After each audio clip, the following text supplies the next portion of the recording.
chase the glory. Viseo.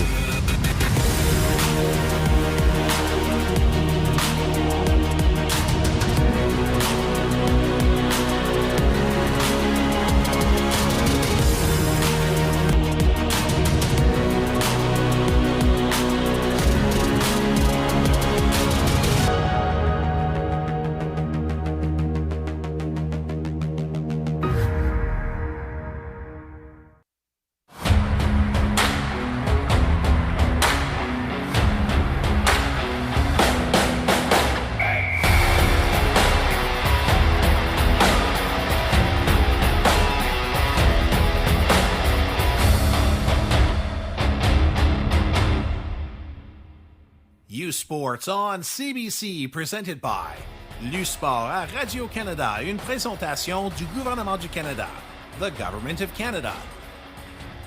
Nike, Fox 40, Veraburn Medical Supply, Les Bagues Baron Rings, APAR, and by BioSteel.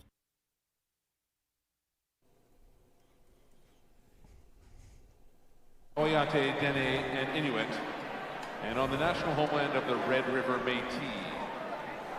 The University of Manitoba recognizes... Hi everyone, and welcome to the 2026 U Sports Track and Field Championships. My name is Perry McKinnon, and I will be co-hosting the live stream commentary with two-time Olympian Alicia Brown. She competed in both the 2016 Rio Olympic Games and the 2020 Tokyo Olympic Games in the 400-meter sprint and the 4x400-meter relay. Alicia, welcome. Thanks, Perry. I'm really excited to be here with you today. Likewise, we have a jam-packed evening tonight. Lots of qualification races. This is day one of 3. So we have the 60-meter heats. We're going to have men's and women's. We're going to have the 600-meter heats, men's and women's qualifications, the 60-meter finals. We're going to have the 800-meter pentathlon to finish that off, and 4x200 relay races. Absolutely.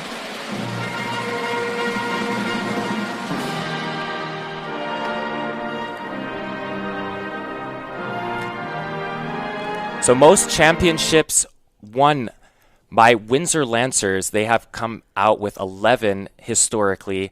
The Guelph Griffins winning 8, and the Saskatchewan Huskies with 7. The OUA teams have won 18 of the last 20 team titles. So Guelph wanting to keep their streak here. All right, so we're looking at the women's team scores. Guelph is currently ranked first with 117 points, followed by Western Mustangs at 93 points, and up third, Saskatchewan Huskies at 76 points. It's getting tight, but as we've seen, Guelph is looking very strong as per the last several years.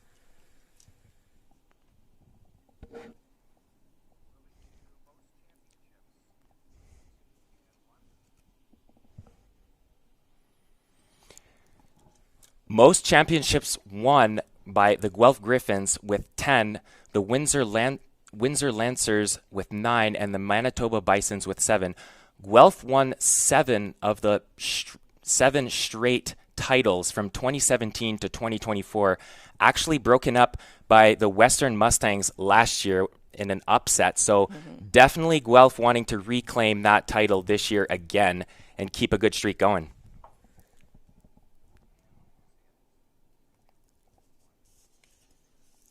All right, on the men's side, we see Guelph leading the standings with 88 points, followed by Alberta Golden Bears with 72 points, and the Manitoba Bisons with 56, and Western Mustangs sneak in right next at number 4 with 54 points. So we see that the men's standings are much tighter than what we're seeing in the women's, so it really could be anyone's banner by the end of this championship weekend.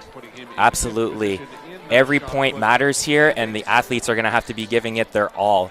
Alberta certainly looking to upset Guelph Griffins here. Yeah, absolutely. And Megan Deere over 360 on her first attempt. Okay, what to watch? Today is day 1 of the 2026 U Sports Track and Field Championships. What's currently in progress is the pole vault on the women's side.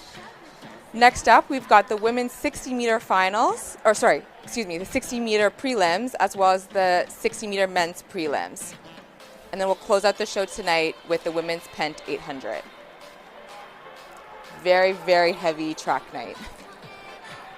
Definitely. And teeing it up for day 2 and 3, right?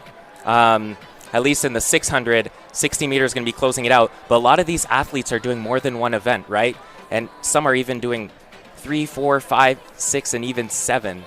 We have one athlete doing 7 events. Quite phenomenal. Yeah, I had the opportunity to chat with Guelph Griffin's Gabrielle Cole over the past couple of days, and she's got a full schedule coming up. So we'll see her in the 60, the 300, the 4x2, and the 4x4 for a total of 7 events this weekend. And I know that she's not the only one. That's impressive. Josh Tam now in the circle.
That's embarrassing. You know it's not embarrassing? Using FIG for a home improvement loan. A quick, simple, and transparent offer in minutes. Borrow better with FIG.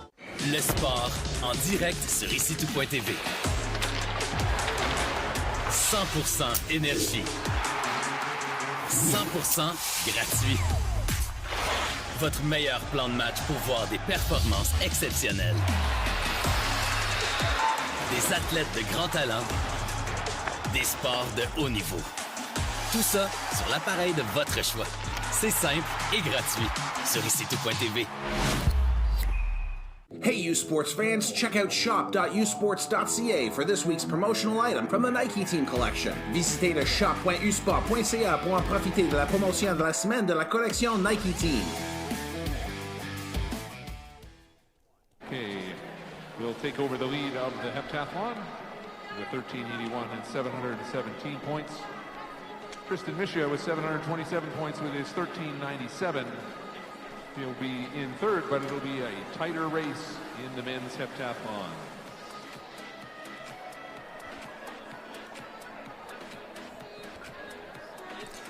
All right, welcome back. Here we will be seeing Janae Shomachuk's U Sports record throw at 20 meters 77. She broke the previous record of 19.66 meters. In her final attempt, she did this. She went all in and absolutely exploded that record. That was impressive.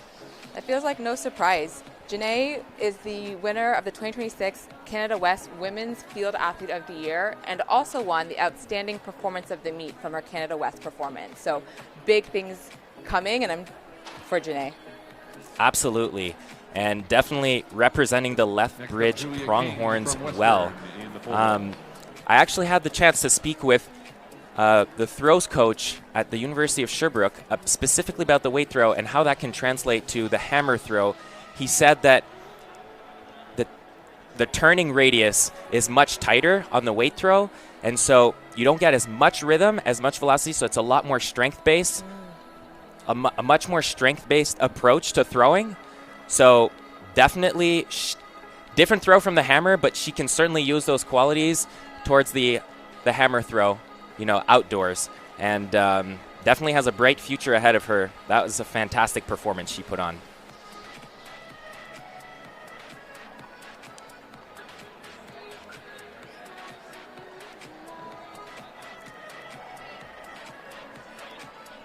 So just taking in the scenes here from the James Daly Fieldhouse in Winnipeg. A slightly banked track from what we heard. I heard it's also very, very fast, so we're going to be seeing some fast races, hopefully some U Sports records. Yeah, absolutely. Sprinters love a fast track. We love a banked track. There's something really special about the way you can manipulate the body and drive off the corner, and it almost allows you to feel like you can fly off that corner onto the backstretch and set yourself up really nice for a fast run. So I'm looking forward to seeing what comes out of this weekend. It's a great opportunity. Foster of York. Weird, but the pole got it on the way down.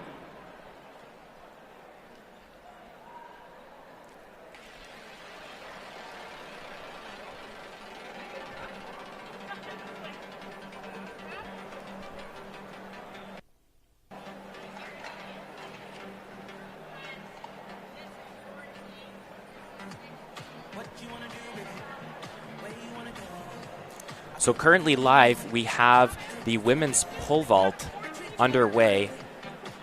We have Julia King from Western, Julie Bordolato, and Megan Deere that have cleared 3 meters 60 so far. We do have Abby Passy, Alida Belenko, Erica Gibson, and Jordan Scarson that will be trying their second attempt at the height. So lots of action there to follow.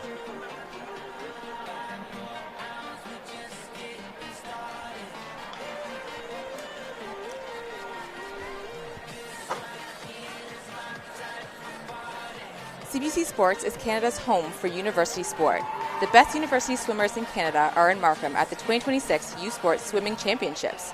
Daily coverage begins next Thursday at 9:30 a.m. Eastern, with heats followed by medal races at 5:30 p.m. Eastern.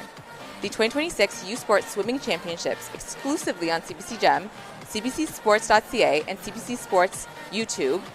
U Sports on CBC, where championships are made.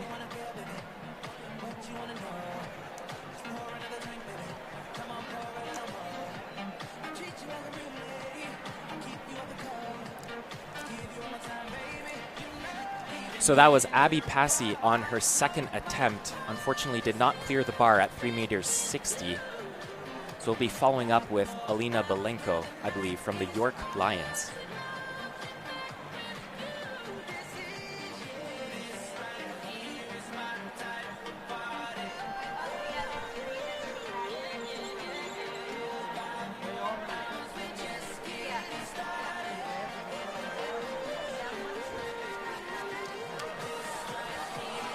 Jordan Scarson, Alberta.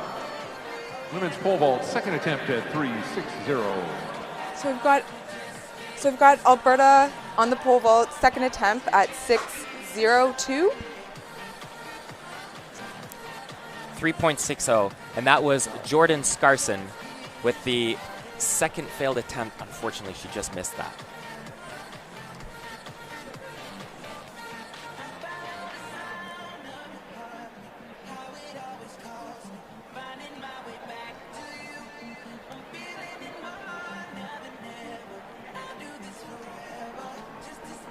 Here we have the replay of Jordan's jump. Just didn't quite get enough height there. I'm always amazed at pole vaulters, that grace and strength it takes to get up and over that bar. That's not something that you can just stumble upon. Absolutely. Next on the track, the level of athleticism is incredible. For women. We have 2 heats, so the top here we 3 have plus Erica the next Gibson 2 on her fastest second times attempt at the pole. On to the final later tonight. We're back onto the track. Here so we're is getting heat ready number 1. for the first In heat of the lane women's number 4, 600 from the meter Saskatchewan prelims. Huskies, Kendall Zadik. In lane 4, we have Kendall Zayak from In Saskatchewan lane number Huskies. 5, from the Calgary Dinos, Lane 5, Sienna McDonald from Calgary. Lane 6, Kaylee Wojtas from Saskatchewan. In lane 7, 6, ranked Mary number 3 in the country, Talias from the Canada Montreal. West champion Lane from 8, the Georgia Saskatchewan Olin from Huskies, Calgary. And lane Kaylee 9, Frederic Wojtas. Chiasson. Very good. We have Maria Teresa Ulis coming in with the top seed time here. So definitely need to keep an eye out on her. In lane number 8 from the Calgary Dinos, She's Georgia also the Owen. RSCQ Female Athlete of the Year. And we'll also see her tomorrow in the 60-meter hurdles and then later on in the 4x200 meters as well. I had the opportunity to chat with Maria Teresa, and she mentioned having a little bit of a rough start in her RSCQ championship race, but she still ran a very fast time, so we know that she's ready to roll, she's feeling strong. So we'll keep an eye out for lane 7.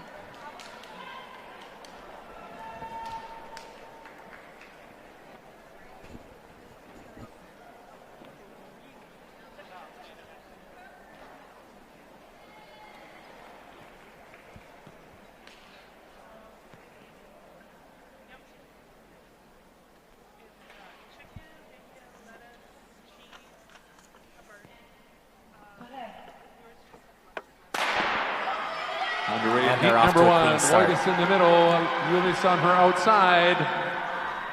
And it's going to be Ulysse, Whitest, and McDonald. And there we have Ulysse appears to be coming out at the top here of this heat. Yeah, she got out very strong. She had really beautiful upright sprinting form. You saw her knees come up nice and tall, her shoulders nice and relaxed, and just a nice clean finish across the line there. Just enough to get her onto the finals Absolutely. tonight. That's all you need right now. Taking care of business. So the top 3 in each heat will move on to the finals tonight, plus the next 2 fastest times.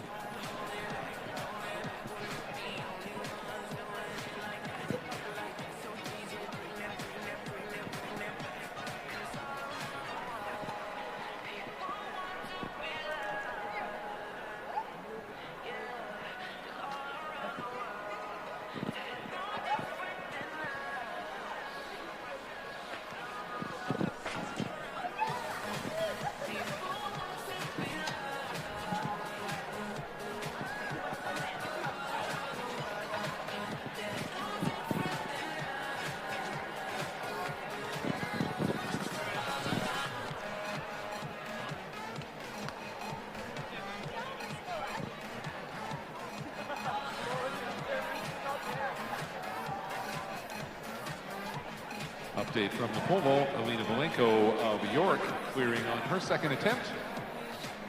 Second attempt misses for Abby Passy, Erica Gibson, and Jordan Scarson. We'll go to third attempts for those ladies now.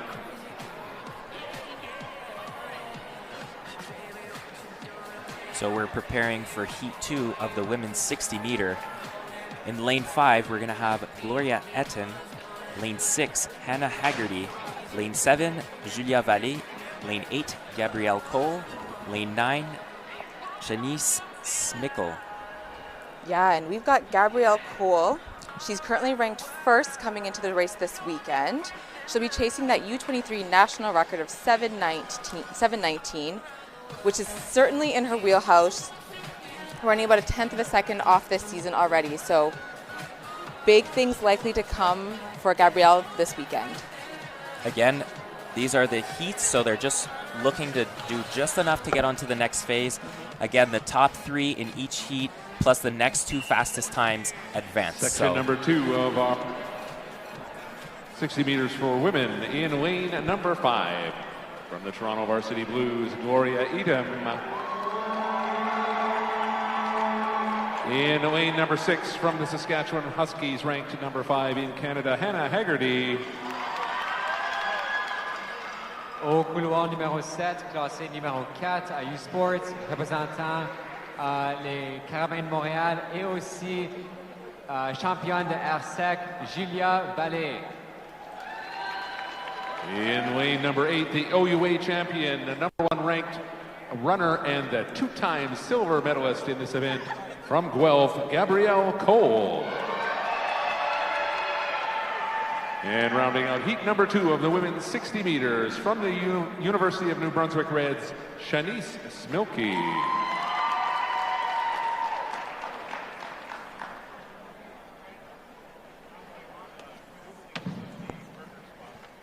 So definitely want to be keeping our eyes on that lane 8, Gabrielle Cole from Guelph.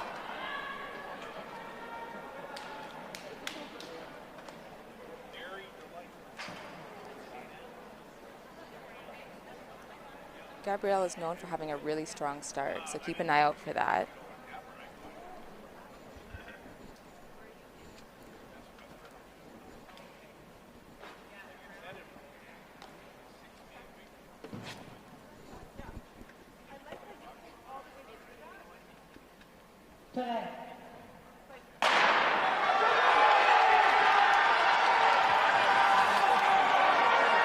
Gabrielle Cole easily through to the next round. Dominant performance by Gabrielle Cole. She was well ahead of the field there, especially in the 60-meter. Like, explosive start out of the blocks. You were going to see the replay at the finish. And McDonald with the other two automatic qualifiers. Nearly a full stride ahead of her competitors. That is very impressive.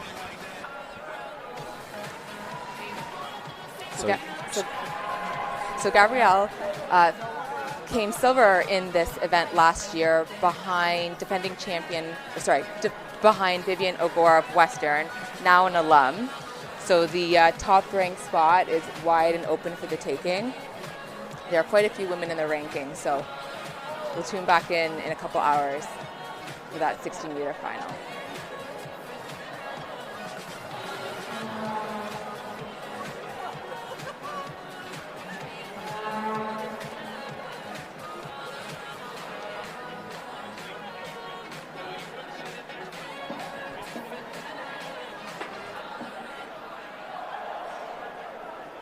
Four athletes have cleared 3 meters 60.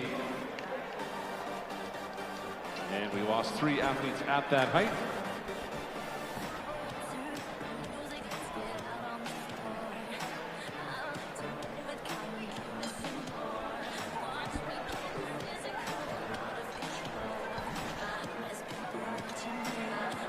Third attempt now for Ella Foster of York. So we've got the finals coming up within the next hour. Now this time is really crucial in terms of recovery and preparation for 60-meter sprinters. So what does that recovery look like, Alicia? Between, like, are you supposed to be staying warmed up? Are you trying to stay loose? What are you doing during that time? That's a great question. A little bit of both. So typically what we want to see is the athletes having the opportunity to just recover a little bit. So take your spikes off, get some water, often get on the table, get a little bit of a shakeout, but at the same time you want to stay still prepped. So it's a very, very fast turnover. Think about it like a training session where you might be executing more than one race or more than one run in a training session. So really what you're trying to do is just get the heart rate to come down a little bit, and then spikes back on, and warm-up starts very quickly short after. It's a very, very quick and short turnaround. Okay, so we have the official results for your qualifications here. So Gabrielle Cole coming out on top at a 7.32. That is so fast. Followed by Maria Teresa Ulis.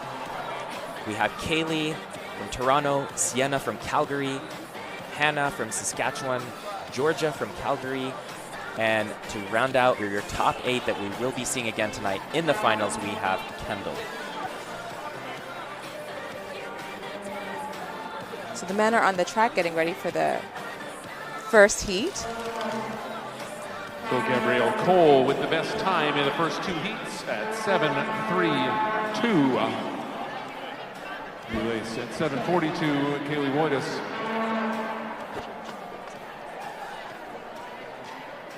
Small qualifiers onto the final. Georgia Oland at 7.57 and Kendall Zadek at 7.58. See some friends and family out in Winnipeg to cheer on their athletes. We love to see that. It's really so important. It's one of those things that I think can sometimes be undervalued, but there's something really big about having familiar faces in the crowd, especially as an athlete. When you start to feel a little bit nervous or a little bit anxious before a race, looking up into the crowd and being able to see your mom, your dad, a friend, just instantly calms the nerves. And that translates into even better performances on the track or on the field. So thanks to all those that came out to support live. CBC Sports is Canada's home for university sport. Canada's best universities' men's hoops teams are in Calgary this weekend for the 2026 U Sports Final 8 presented by Student Housing Calgary. Catch complete coverage on CBC Gem, cbcsport.ca, and CBC Sports YouTube with the gold medal game on Sunday at 7 p.m. Eastern. U Sports on CBC, where champions are made.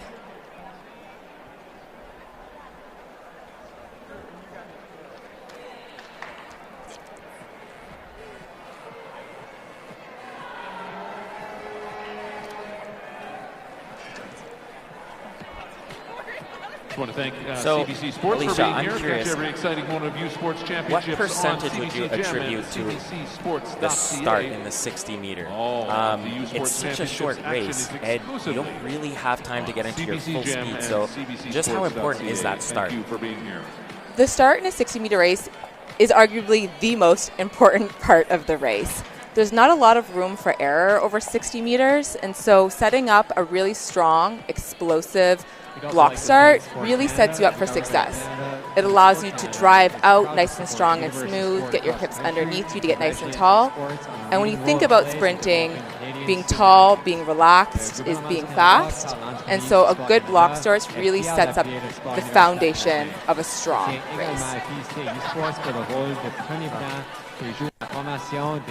Very interesting. So in Heat 1, we're going to be seeing Robbie Bositampen from Montreal. We have Williams Ongunobi from Saskatchewan. We're going to have Logan Bewley from Toronto, Keon Rude from Guelph, Tyrell Davis from Manitoba, and Adam Sabin from Regina. So lanes 4 through 9, respectively. So Tyrell is coming in as the top seed in this heat, ranked 2 overall. He shattered several school records this season on pursuit to where he is today. And he also has the home court advantage. He's a Manitoba Bison. I know that he's also recovering from a bit of a hamstring injury from the summer, and he's really had to learn to trust his body in order to train consistently this season.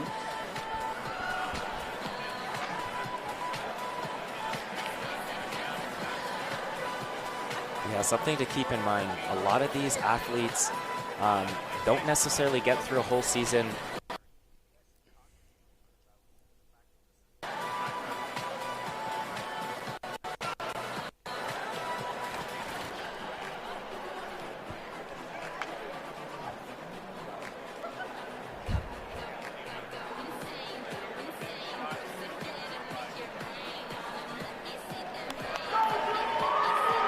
So what really makes the U Sports Championship such a fun and exciting event is at the end of the day, track and field is often perceived as an individual event or individual sport. But truthfully, it takes a village, it takes a team to have top performances, and this is what U Sports Championships is all about. It's many athletes coming together for one common goal of collecting points and taking home a team banner. Definitely, and we're seeing here tonight, like a lot of their fellow student athlete, like friends on the team that are going to be competing in other events. They're out here cheering their teammates on, right? And supporting each other. That's what it's about, because at the end of the day, they're all on the same team. They're trying to score as many points as they can, and yeah, trying to put their school on the map. New height in the pole vault is 3 meters 70. Julia King on the right.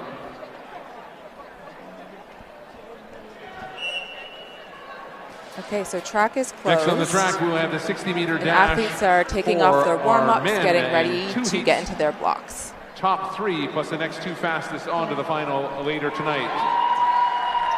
Here are the lane assignments. Au couloir numéro 4, le champion Here we have our lane RSEC, assignments. représentant les Carabins de Montréal, Ravi Bositampen. In lane number 5, from the Saskatchewan Huskies, William Oganubi. In lane number 6, from the Toronto Varsity Blues, Logan Dooley.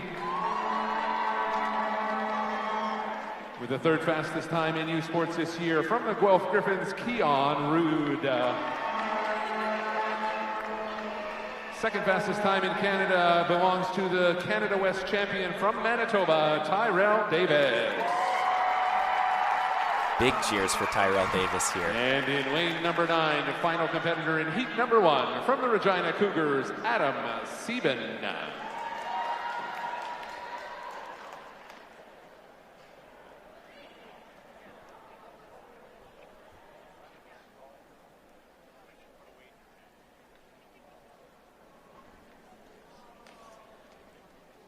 On your marks.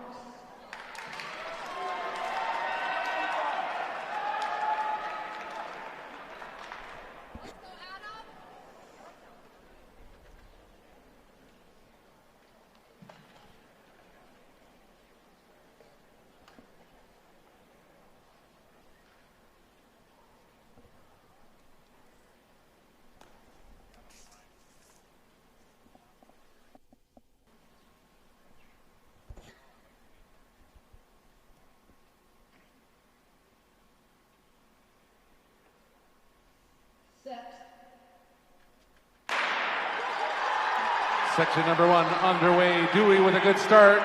Rude and Davis. Davis, Rude, and Dewey. That looked like a tight finish. I'm curious to see what that final time is. Okay, so we're at 6.684.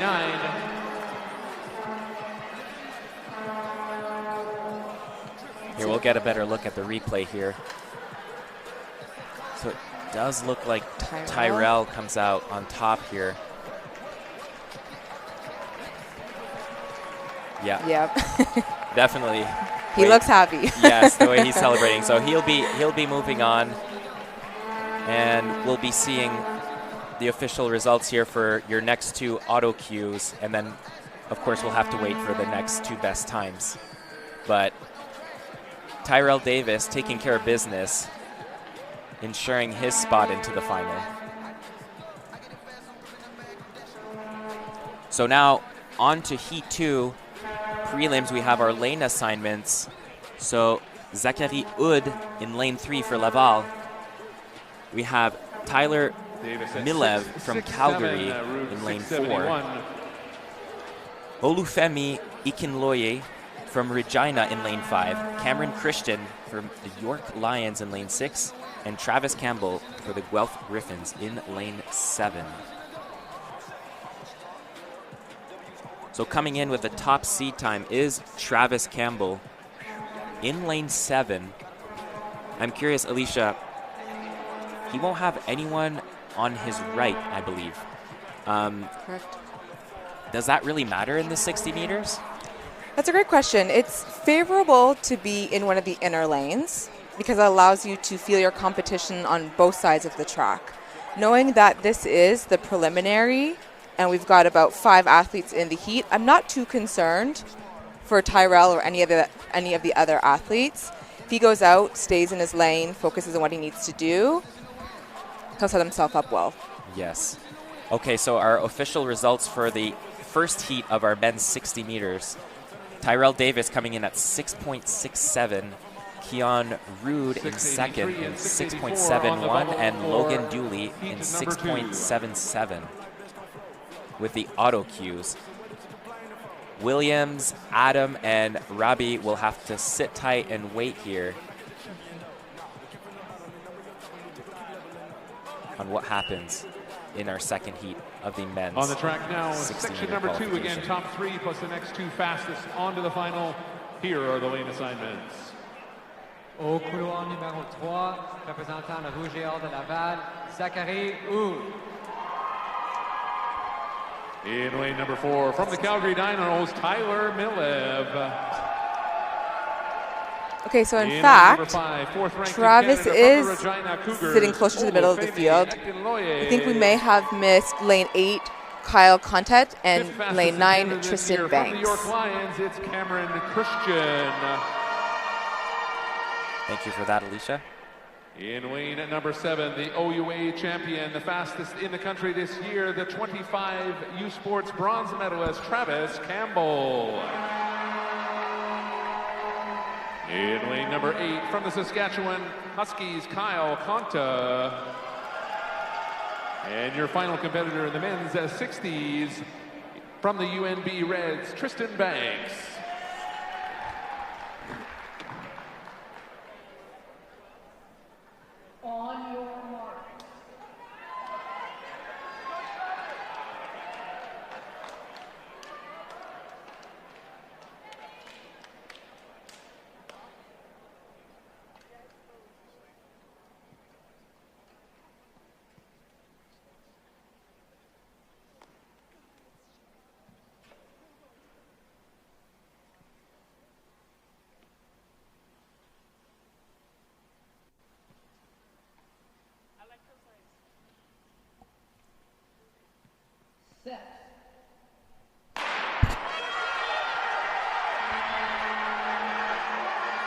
And it is Campbell easily. So Travis Campbell coming out on top here in section 2. We're going to see the replay here. Campbell followed by Christian Akinloye. Nice. It's going to be close to see who gets the second and third auto cue here. 6-7-0.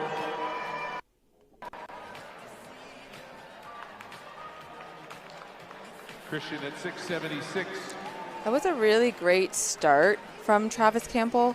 When I had the chance to speak with him not too long ago, he mentioned that he had tweaked his hamstrings just a few weeks ago, and the OUA Championships 2 weeks back now was the first block training he had done in a long time. So he's really been focusing on rebuilding his sharpness, and we saw a really great example of that in his run today. Akinloye with 680 will make it through.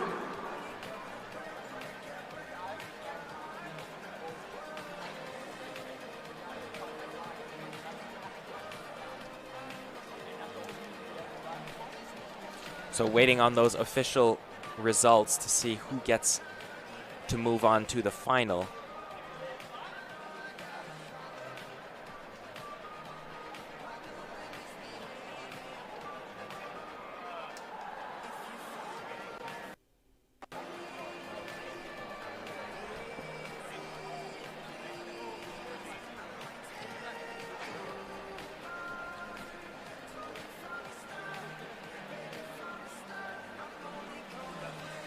So again, we will be seeing the men's 60-meter final at 8:30 p.m.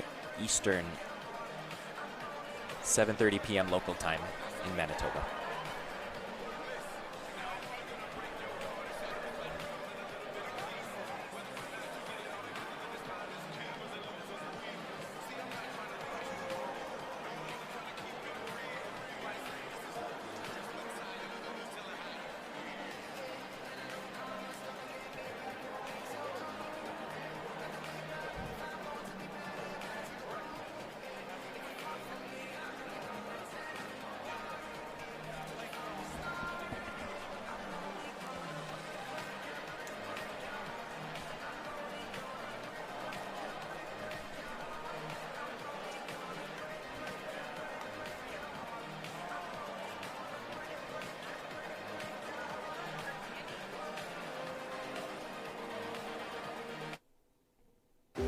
Délaney, territoire du Nord-Ouest.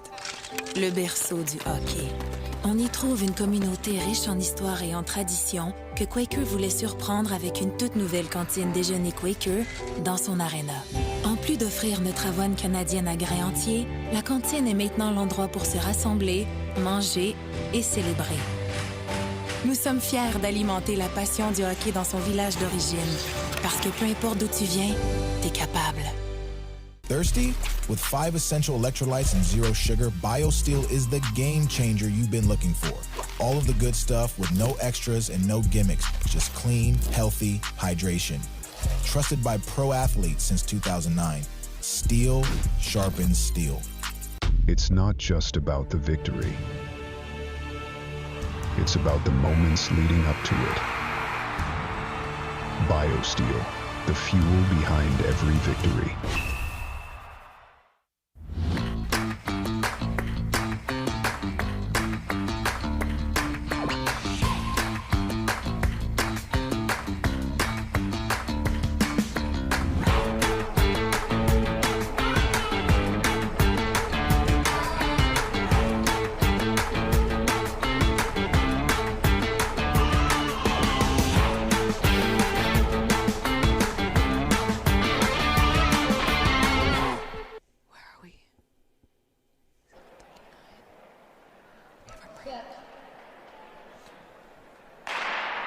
All right, so our official men's 60-meter prelims results coming out here.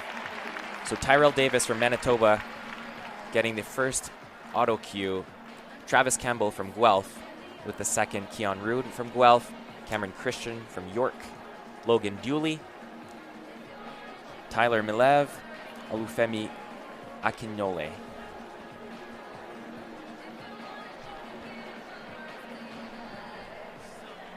Dante's time 8:24.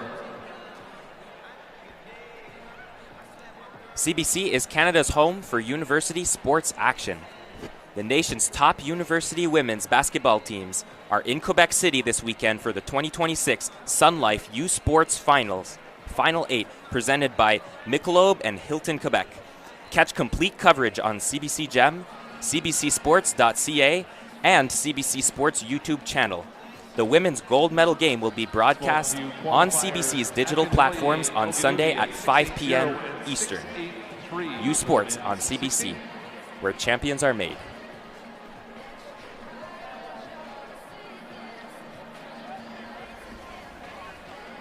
Women's pentathlon shot put has started. All right, so back at the pole vault. And we are now at 3 meters 80, the women's pole vault. So we currently have Megan Deere went out Julie Bortolato from McGill and Ella Foster attempting 3 meters 80. Julia King, Julie Bortolato, And she just misses. Grace Elford, and Alina Belenko all That was her first attempt at 3 meters 80. Still Rachel Grinke and Jennifer. Still have Lizarov Julia King to come from into the Western. competition. So Julia King and Julie both clearing the bar at 3 meters 70 on their first attempt and 3 meters 60. So it's important here on the pole vault, the amount of attempts that they use to clear the bar.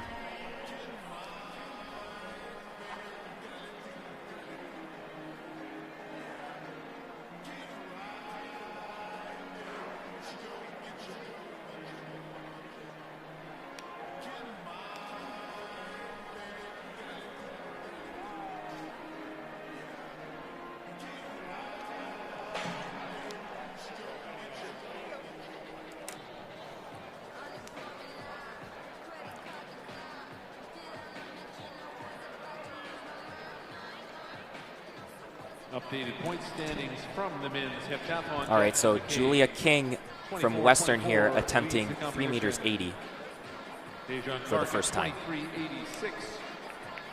Kristen Misha, 23:50. Let's see what she's got in store here. And they are clear of the rest of the field by over 150 points.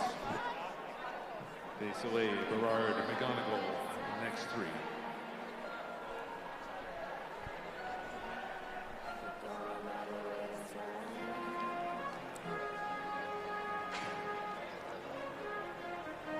That'll be another red flag for Julia King. So both currently tied, Julia King and Julie Bortolato. And early days in the women's shot put for the Ella for the Foster, pentathletes. interestingly from the York Julie Lions, Bricker deciding has to set the pass standard at 13:21. 13:21. at 3 meters 70. She cleared 3 meters 60.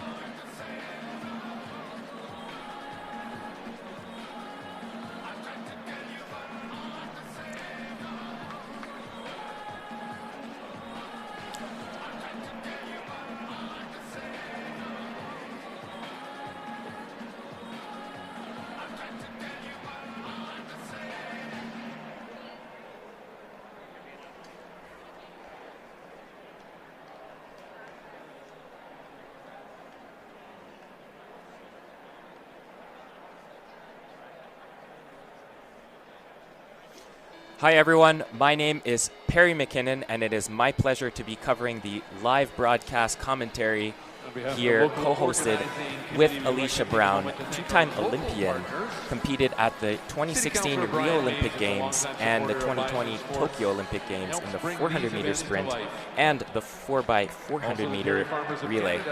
Alicia, we've been seeing some great races so far. What are some of your key takeaways here? Ooh.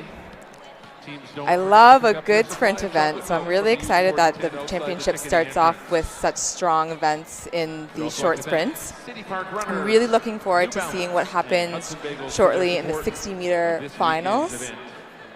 Be sure to drop by one of Also have some great prelims in the 600 meters. Definitely someone to keep an eye out for. Nicole McKenzie, absolutely on fire this season. First year running the event. Kind of crazy. She comes from a shorter, like, sprinting background, moving up to the 600 meter. First year, she's run a 126.95. She ran that at Penn State, end of January. The current U Sports record is set at 127.63. That is a 42-year-old record. Dates back from 1984. So Nicole McKenzie poised to break that U Sports record. That's going to be really thrilling. She might even do it literally in the qualifications. We're going to see that. But she's definitely in good company with Tatum Wade from Calgary. She holds a season best of 127.59. That's a converted time from a flat track. And finally, we have Holly Nelson from Western. She holds a season best of 130.57. So these are all vets. They're all, so Nicole, it's her 5th year. Tatum, it's her 4th year. Holly, it's her 5th year. So all these women have a lot of experience and obviously wanting to put that cherry on top, right? Wanting to finish with a title, individual title. That would be great. Yeah, I think that's what every athlete aspires for, you know, a really strong finish to a collegiate season, setting themselves up really strong for a phenomenal outdoor season. What I really love about U Sports is that it almost feeds as a good indicator of what to expect for the outdoor season, where many athletes go on to compete on national teams or to compete or represent the country on an international level. And so it'll be really interesting to see how these athletes continue to develop over the weekend and in the coming weeks and months. Definitely. So we just saw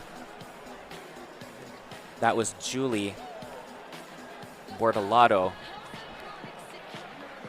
on her second attempt at 3 meters 80. Just a reminder to coaches of the women's 4x200. The live here we have our shot put in the pen. 8:25 is start time. We're starting that race at 8:15. So that means you need to move up your relay card submission to 7:25, 50 minutes ahead.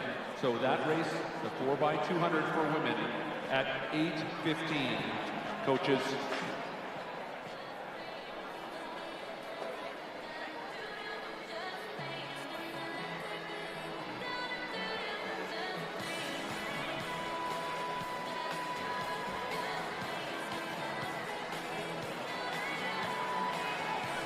So Shalane Pritchard from Regina Cougars is currently leading with a throw of 13:21, followed by Rebecca Parker, Guelph Griffins, with a time of 10:84. Or sorry, with a throw of 10:84. So Julia King here on her second attempt at 3 meters 80. Neck and neck with Julie from McGill. Let's see what she's got. Oh, she almost comes clean.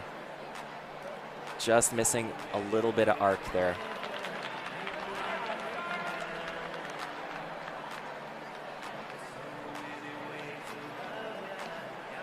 Just didn't rotate quite enough. It appears like she had the height, just couldn't quite rotate enough to continue the arch and clear the bar. So now we have Ella Foster from the York Lions also going on her second attempt here at 3 meters 80. So she passed 3 meters 70,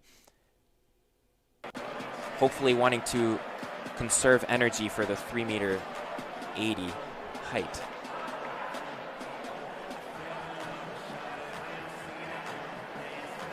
When I speak to pole vaulters, that is something that comes into effect, right? You get fatigued from jumping so much. Yeah. So if you're confident enough, you can pass, wait till the next bar. Let's see what she's got here. It's all about energy conservation. And she just misses.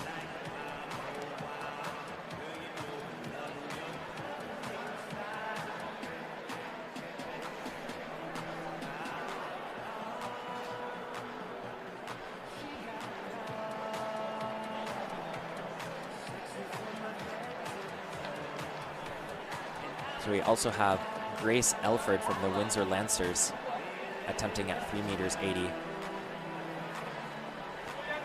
But two athletes passing. Jennifer Elizarov from Guelph and Rachel Grinke from Alberta. Rachel Grinke will be starting at 3 meters 90, and Jennifer from Guelph will be starting at 4 meters. So they have yet to jump yet. Again, talking about wanting to conserve energy. They're not going to be jumping at these lower heights if they're confident that they can be clearing these bars very easily. Like we just saw there. There we go. First Yes. over 3 meters 80.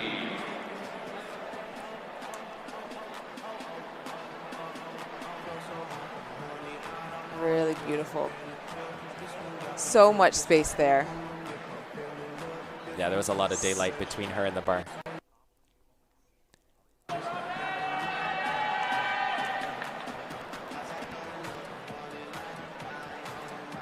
So that was Grace Elford from the Windsor Lancers clearing 3 meters 80. 15, the men will go at 8:30, so that is a change as well. Men at 8:30.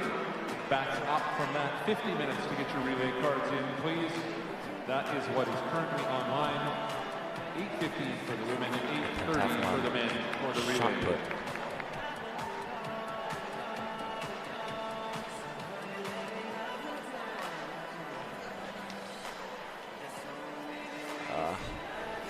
And third attempts now at 3 meters 80.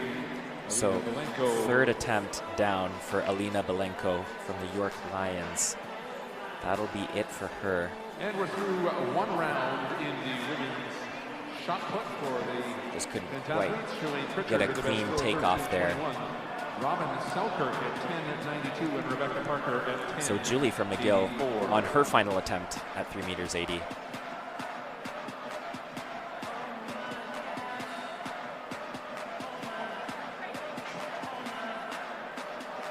Oh, she looked like she had that. She did. That's always so frustrating. And what's so tough about these jumps is you don't get any points for almost clearing it, right? It's binary. Either you pass or you don't. Oh, she just wasn't quite far enough there. Kind of landed on the bar, but definitely had the height. 380 as well.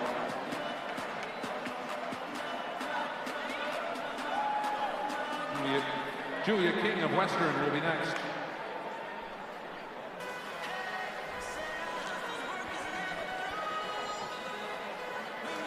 So Julia King, on her final attempt, she needs to clear the bar at 3 meters 80.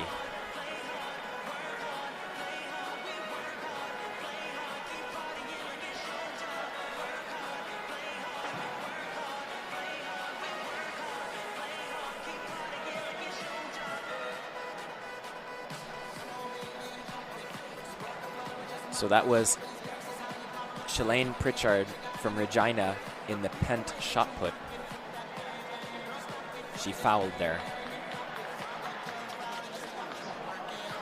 Currently through 13 meters 21 though, so she has the longest throw in the shot.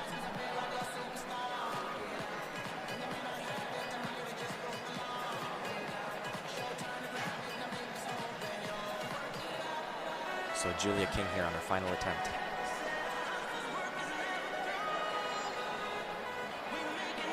And she gets it. You can hear the crowd cheer. Love to see that. She's super happy too, smiling ear to ear there. So she'll be, there we get a better view. Oh, she just creeps over. So she'll be moving on to 3 meters 90.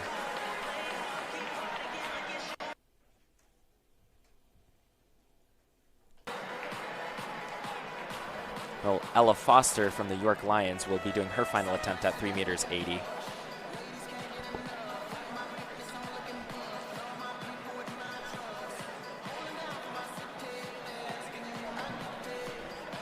So that was Natalie Thompson that just threw.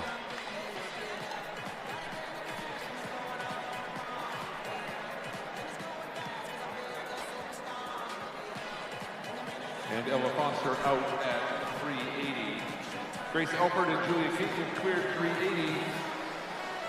Rachel Grinke, Jennifer So Ella Foster out competition. at 3 meters 80.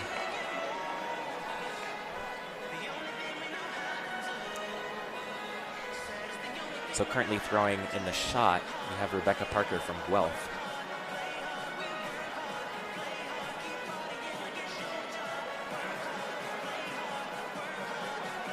Okay, she's got a clean throw there.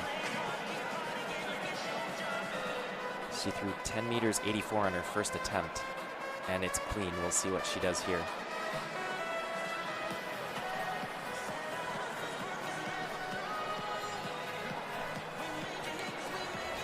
So Rachel Grinke on her first attempt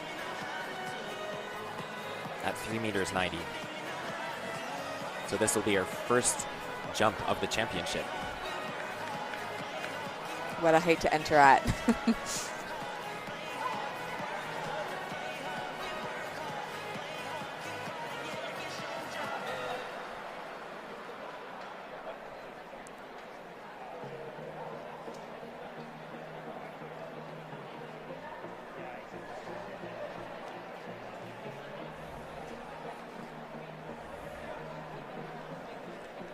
So Letitia from Montreal getting a clean throw there.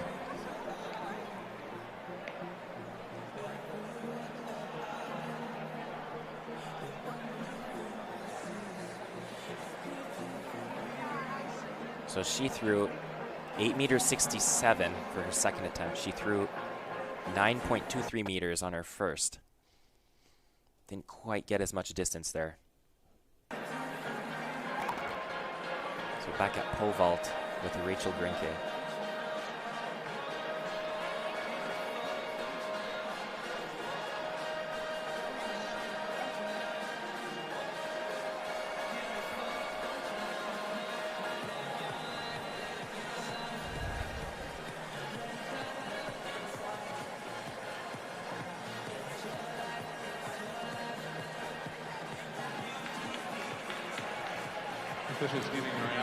So Rachel from Alberta on her first jump at this championship. Before they, at the next height of 3 meters 90.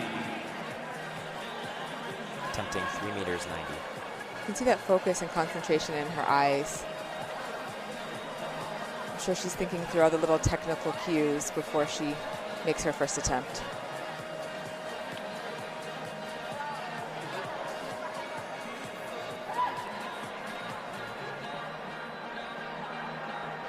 So that was not an official jump. She's just warming up here, so she has a little grace period too.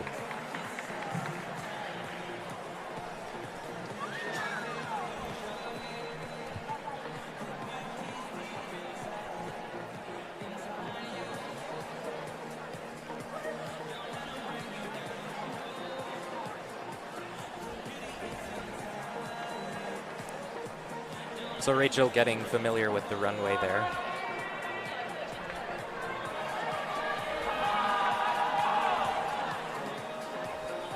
So far we have Grace Elford having cleared 3 meters 80. We have Julia King clearing 3 meters 80 also. And we still have Jennifer Elizarov from Guelph. She'll be starting at 4 meters. And Rachel Grinke from Alberta. So we just saw Riley Hopley from Western Mustangs with her second throw. Unfortunately, that was a foul.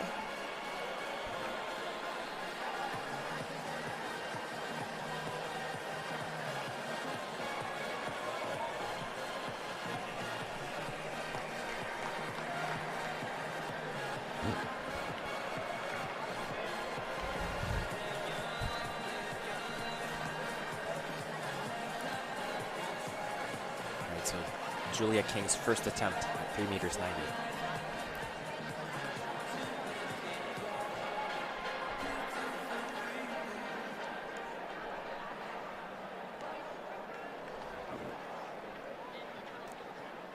and she just misses that.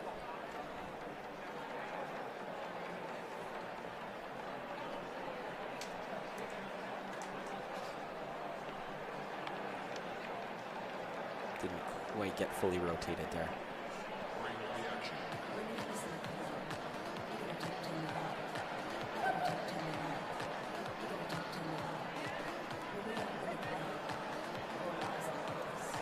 So Grace from Windsor getting ready.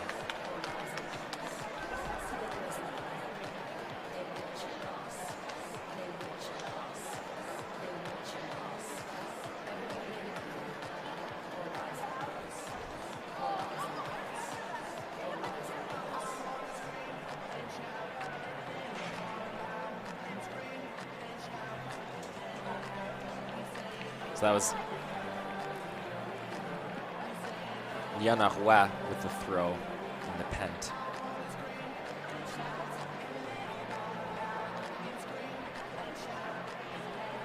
And we just saw Julia King there miss her first jump at 3 meters 90.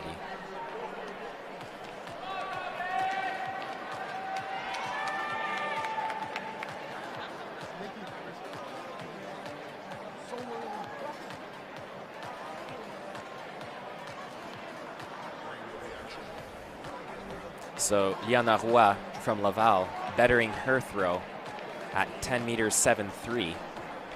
And now we have Robin Selkirk from Western. And that'll be a foul out of bounds.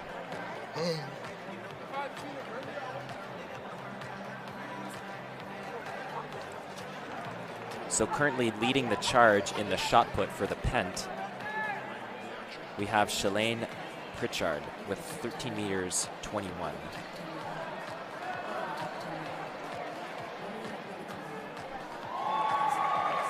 There we go. Easy first jump for Rachel from Alberta. Easily clearing 3 meters 90. Got plenty of height, came close to the bar. But that is her first jump of the championship, so she's just getting warmed up.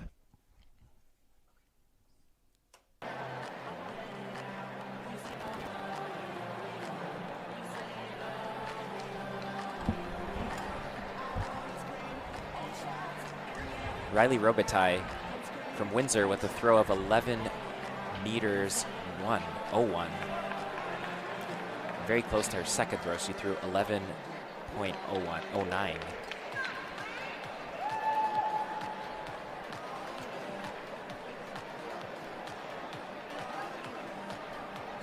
So we have Julia King here on her second attempt at 3 meters 90.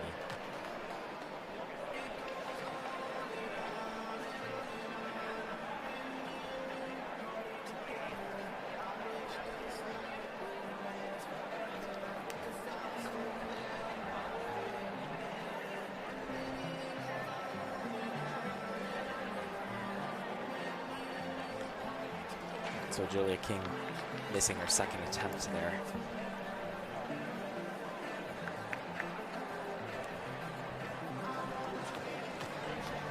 So we have Shalane Pritchard with a clean throw. Currently measuring that out. Let's see what she throws.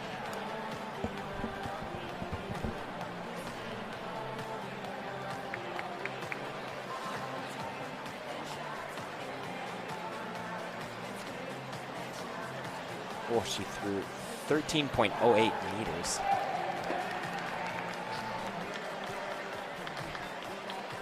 Wow, and Grace Elford from Windsor clearing the bar at 3 meters 90. Here's the replay. Plenty of height there. Very clean jump.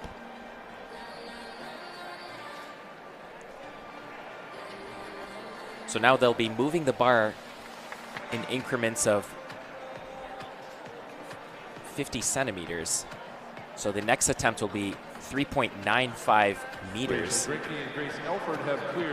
instead of going up to 4 meters directly.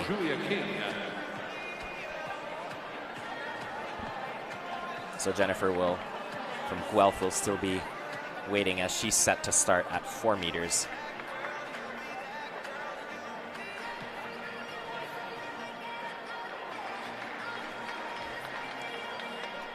So Julia King from Western on her final attempt here.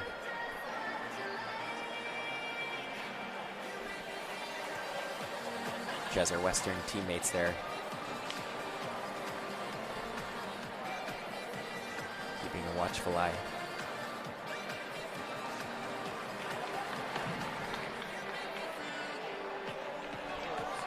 Oh.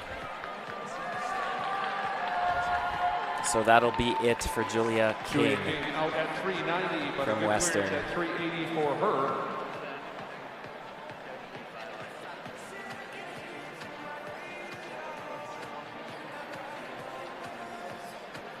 Having a word with her coach there.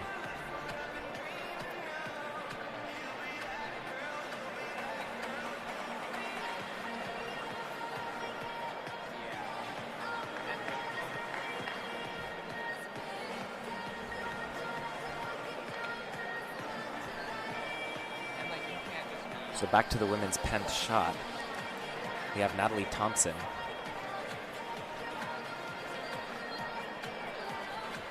Or excuse me, Rebecca Parker from Guelph on her third throw. And that's good. She's thrown 10.84 meters. We'll take a moment here before we start the 60-meter finals to thank one other sponsor, Bearburn Medical Supply is proud to be the official sports medicine medical supply partner of the sports. And Rebecca throws 10.73 meters for Guelph. Bearburn Medical Supply est fier de devenir fournisseur officiel du sport pour le matériel médical et de médecine du sport.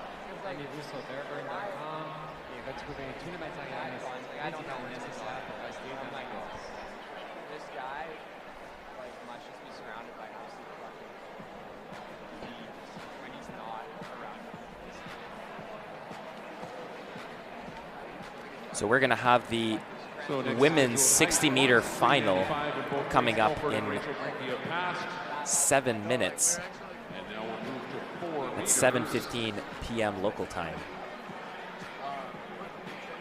followed by the men's 60-meter final at 7:30 p.m.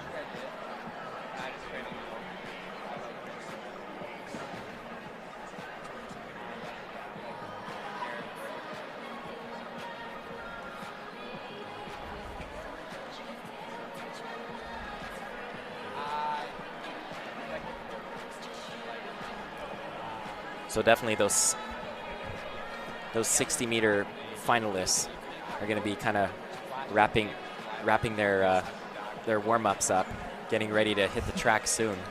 Absolutely. With about 10 minutes to go, what you're really focusing on is getting a few quick, sharp block starts with a nice 30-meter drive, and then just shutting it down, focusing on your breath, and getting ready for a fast final.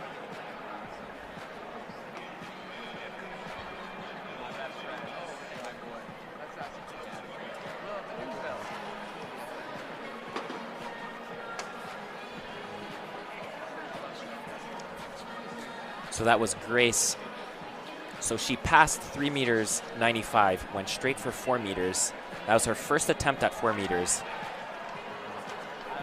So she'll have 2 more attempts at that height. So Grace from Windsor. Almost at 4 meters even. 3-time champion Jennifer Elizarov coming in for her first jump of the competition.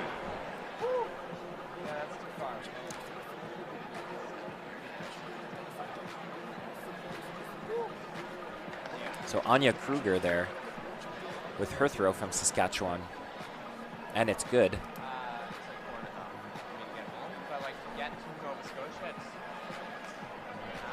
Second throw was her best one at 9.93.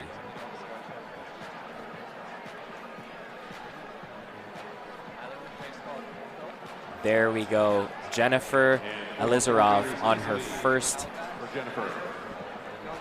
attempt at 4 meters from Guelph. Clears that easily. We'll watch this on the replay here.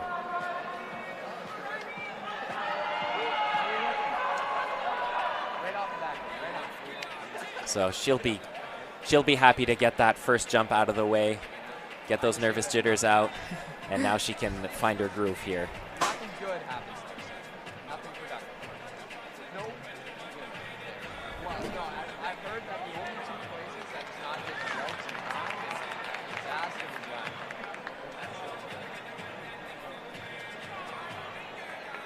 This is probably really bad. That's fine. What did we say, boys? What did we say? We were just talking about how bad this guy is. Ah, okay. On the live stream right now. How you doing? I just listened home with guys. We've gone 15 minutes and so on.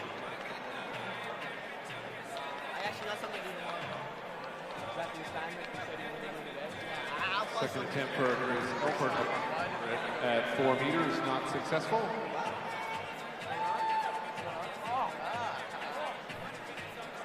So Grace Elford missing her second attempt at 4 meters.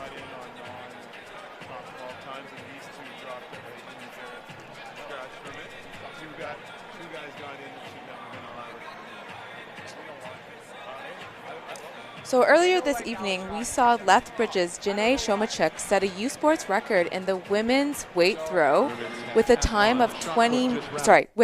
of 20.77 meters, the previous record being 1966. We had the chance to chat with her. Let's see what she has to say.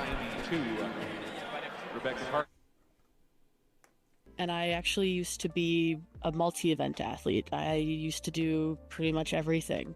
And then, not that I was necessarily a fan of all of the events, but I had to do all of them. And then I sort of like settled into my niche of throwing. So I've been doing mostly just throwing for probably a good 7 years. Within the realm of track and field, I don't want to say it's less, I feel like the spotlight isn't really on throwing as much as it is the other events in track and field, which I think is unfortunate because there's a lot of like a really rich community amongst the throwers. And I think it's a really, really cool event because it sort of brings a lot of different physical capabilities in different areas that you maybe wouldn't even expect into one event. And I was never really like a super fast kid. I wasn't really good with running. I remember when I used to run a 1 kilometer race when I was younger, I had to run with my inhaler because I was just absolutely like wheezing, having a hard time breathing by the time I was done. So running was never going to be a passion of mine, that's for sure. But I just had this sort of natural affinity to an extent with throwing, and I've always been a little bit bigger than all of the other kids, so I kind of have that natural strength aspect. And it definitely came a lot more naturally than other events did. So I sort of narrowed in on that, and then just over the years, the people that I've met in the community makes it even more interesting, more like something that I want to be a part of. So that's been really, really nice. The 60-meter. All right, so welcome back. From the Calgary Dinos, Georgia. We're back on track here with the women's 60-meter finals. In lane 3 from the Saskatchewan Huskies, Kendall Zadek. We've got Georgia Olin in lane 2, Kendall Zayadek in lane 3, Gabrielle Cole in lane 4, Gloria Etim, lane 5, Maria-Therese Ulysse, lane 6, Kaylee Wojtas, 7, Sienna McDonald in 8, and then Hannah Haggerty in 9. Au couloir numéro 6 des Carabins de Montréal, Maria-Theresa Ulysse. In lane number 7 from the Saskatchewan Huskies, Kaylee Wojtas. So Gabrielle Cole with the top seat. In lane number 8 from the Calgary Dinos, Sienna McDonald. She'll be in lane 4. And your final competitor in the women's 60-meter from the Saskatchewan Huskies, Hannah Haggerty.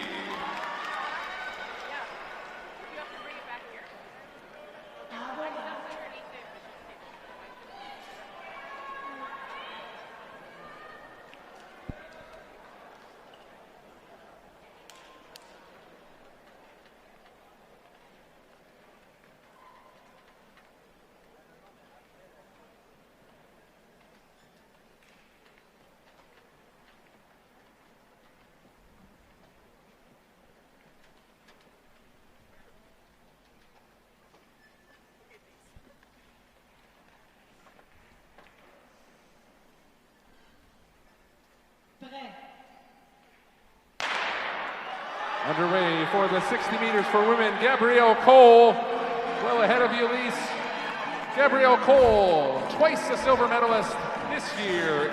So final time of 7.20 for Gabrielle Cole. That is a new PB and just slightly off the U Sports records of 7:19 set back in 2015 by Olympian Kamika Bingham. Fantastic finish, such a strong finish and quite a gap. Holy smokes, what a dominant performance that she just put out there. 60 meters, gapped everyone by almost an entire stride. That is rare over 60 meters. Almost getting that U Sports record that currently sits at 7.19. That was set in 2015 by Kamika Bingham from York. We're going to wait for the official time here, but she came in at 7.2. We'll see what the hundredths is, but huge performance from Gabrielle Cole. And the margin for error is so slim in this event. Again, that start is so crucial. Managed to stay focused and locked in for that. This season, she's really been focusing on her upright form and her speed. We've been talking a lot about what it means to get out of the blocks fast and strong to set yourself up. But once you get out of the blocks, transitioning for the final 30 meters into a really tall, upright form is what really allows you to bring in the rest of the race. It's very difficult at times to stay calm and relaxed at that point in the race, but that's what truly allows you to be strong and fast. Beautifully executed by Cole. You can see the excitement in her face.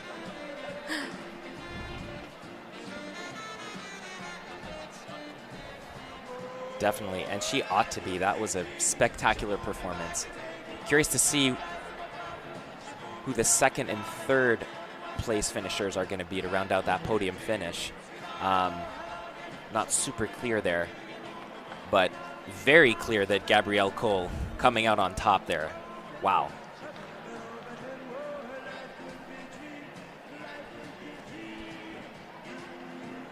Jennifer Lizeroff over 4:05.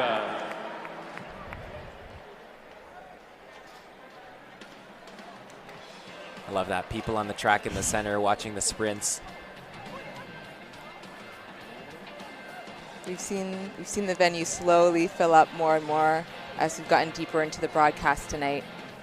I imagine many teams are coming together to support their 4x2s tonight.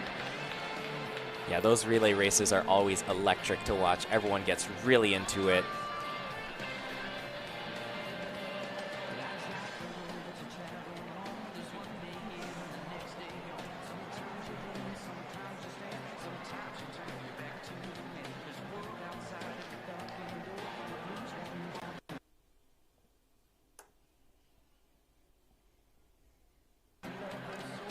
So we have the results in the unofficial results. We have Gabrielle Cole in first with a 7.20, followed by Maria Teresa Ulis from Montreal with a 7.38, and Sienna McDonald from Calgary with a 7.42. There we have it, our unofficial results. But our podium there, we got Guelph, Montreal, and Calgary.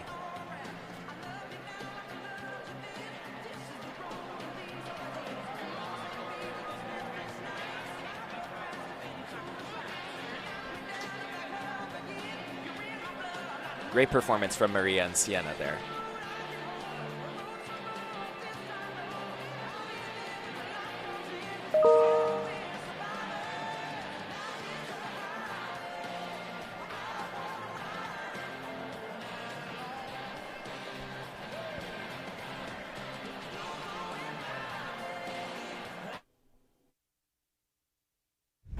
Bisons are on the move, always on the go, charging ahead, making a difference in Manitoba and around the world, in transportation, in Canadian football, and in journalism.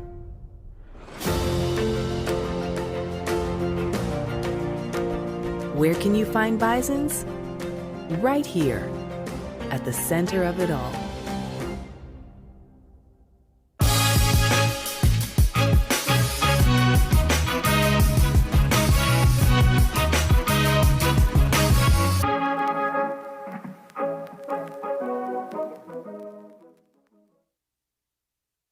Feel every hit, point, and celebration as if you're standing right on the sideline.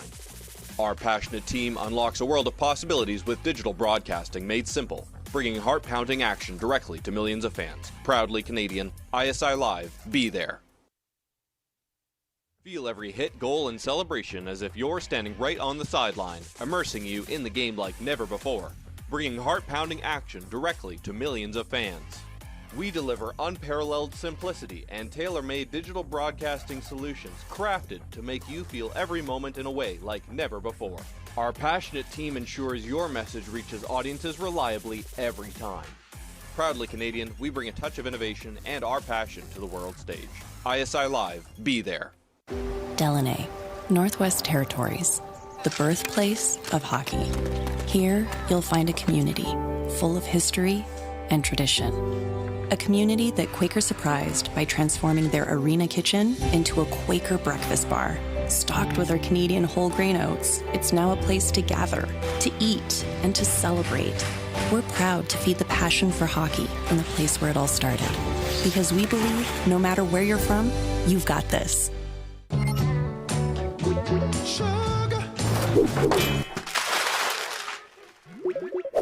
That's embarrassing. You know it's not embarrassing? Using FIG for a home improvement loan. A quick, simple, and transparent offer in minutes. Borrow better with FIG. All right, welcome back, and we are going to be moving on to the men's 60-meter finals. We have Williams Ognobi from Saskatchewan in lane 2, Olufemi in lane 3, Keon in lane 4, Travis in lane 5, Cameron in lane 6, Tyrell 7, Logan 8, Tyler 9. Definitely keep an eye on Tyrell Davis there from Manitoba in lane 7 with a 6.67 seed time. For going off that, I mean, Gabrielle Cole with a tremendous performance in the women's 60, so. It's a fast track, so we've been told, and that's what we're seeing in the performances tonight. Definitely. So the U Sports record is 6.57 seconds, set back in 2010 by Sam Effa. Points have been updated after 3 events in the women's pentathlon, showing Pritchard continues to lead 25 of 44. Rebecca Parker at 24.50. 96 points behind. Robin Selkirk in third at 23.33. And Paige Zinger in fourth at 22.67. So just to give a quick update on the women's pole vault, we have Jennifer Elizarov from Guelph that cleared 4 meters 20. She cleared 4.05 and then passed all the way to 420. Cleared that quite easily. So second attempt at 4 meters 20. Rachel Grenke. She'll be winning this pole vault event quite easily on the pole vault side. Followed by Rachel from Alberta. She cleared 4 meters 05, passed the 4 meters 20. She just missed her second attempt at 4 meters 20 there.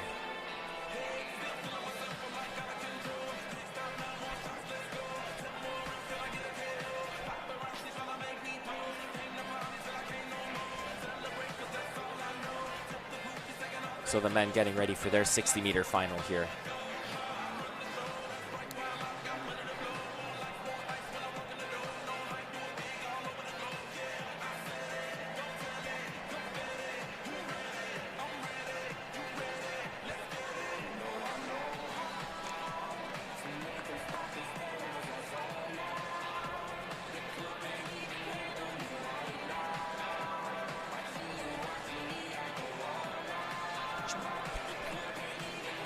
CBC is Canada's home for university sports action.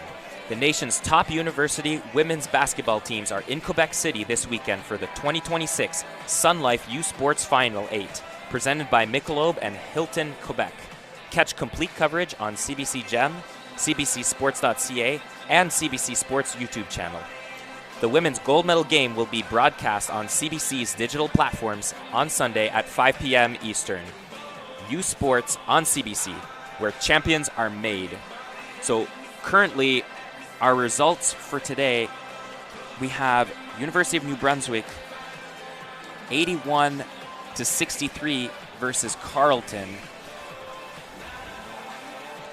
We have Calgary winning with 58 over McGill, who scored 45 points. We have Saskatchewan 71-55 against UBC. And at 8:20 p.m., we will have TMU versus Laval. Rachel Grenke on the runway for her third attempt at 4 meters 20.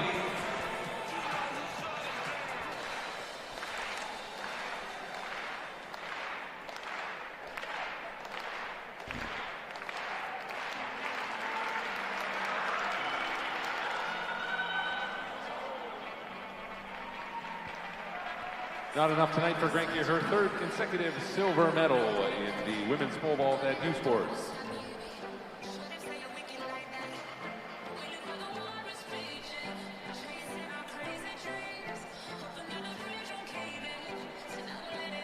So that was Rachel's third attempt at 4 meters 20 for Alberta.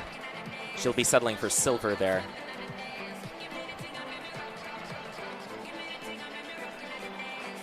We'll be seeing if Jennifer wants to keep going here. The men will be set to start their 60-meter final in about 3 minutes.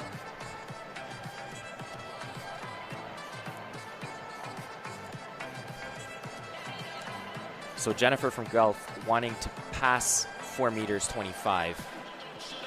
She'll be going straight to 4 meters 30, I'm assuming.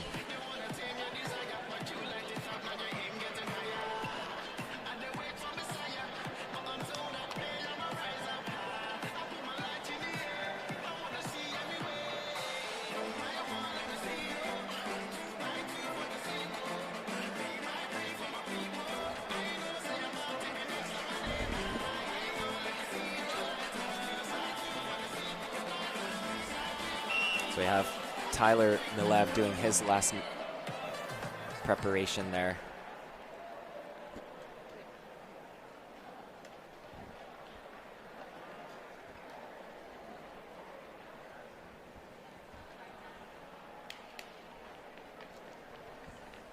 Getting close to go time here. Peeling off their warm-ups, getting ready for that 60-meter final.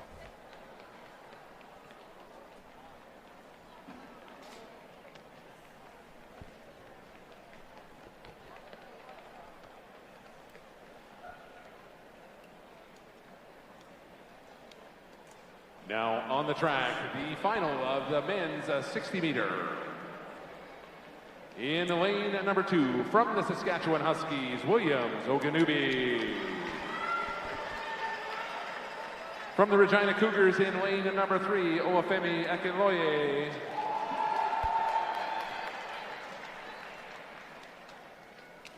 In lane number 4, from the Guelph Griffins, Keon Rude.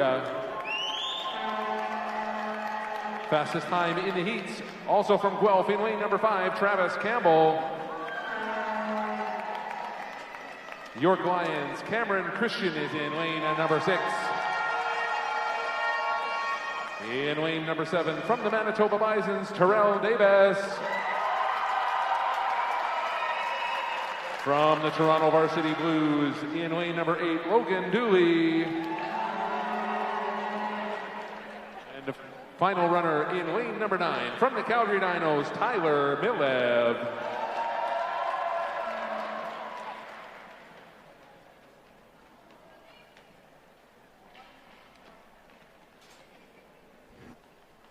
Gentlemen, step back here when we do this. So again, Oganubi lane 2, Akinole lane 3, Rude and 4, Campbell 5, Christian 6, Davis 7, Dooley 8, and Milev 9. Keep an eye out on the middle of the track. Getting set in their blocks.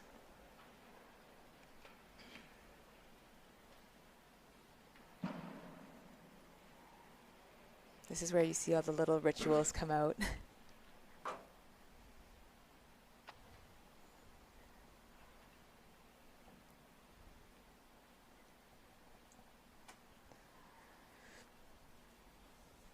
Set. And it's a clean start for the 60-meter Men's 60-meter final. It's Davis. Terrell Davis. Terrell Davis. 681. Absolutely pumped about his performance. He's got a huge win there. There's nothing like taking a gold when you're at home on home soil. All your friends and family. I believe he said his mom was going to be watching him live on location. He went almost as fast back the other way. Wow, that was close. It just outleans, looks like Travis Campbell in lane 5. He's really been focusing on getting out of the blocks fast and getting into the race early, and that's exactly what we saw from Tyrell Davis today. He's so stoked about his performance. Terrell Davis, 6'5'9".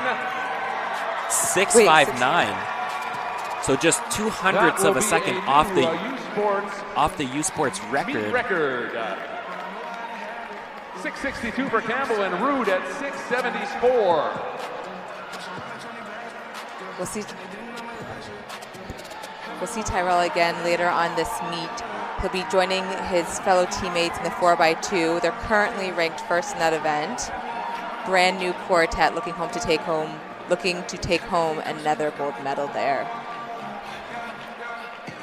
We'll get another look at the replay here. So close to that U Sports record.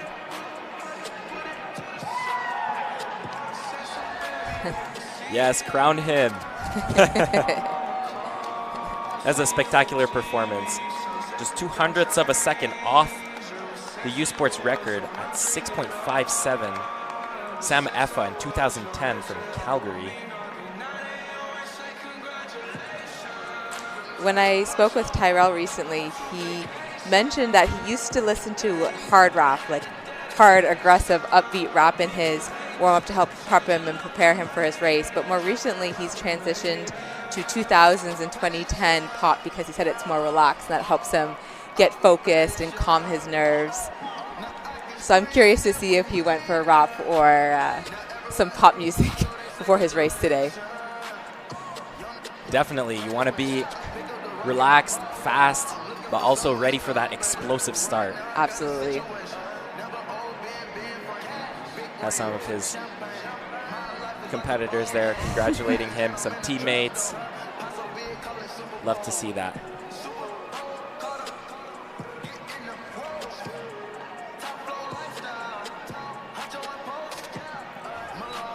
So the unofficial results here, we have Tyrell Davis in first from Manitoba in 6.59, followed by Travis Campbell from Guelph in 6.62, and Keon Rude from Guelph also 6.74, and Logan Dooley from Toronto Varsity Blues 6.74. That was very, very close for third, that bronze medal. So definitely going to be reviewing that for the official results.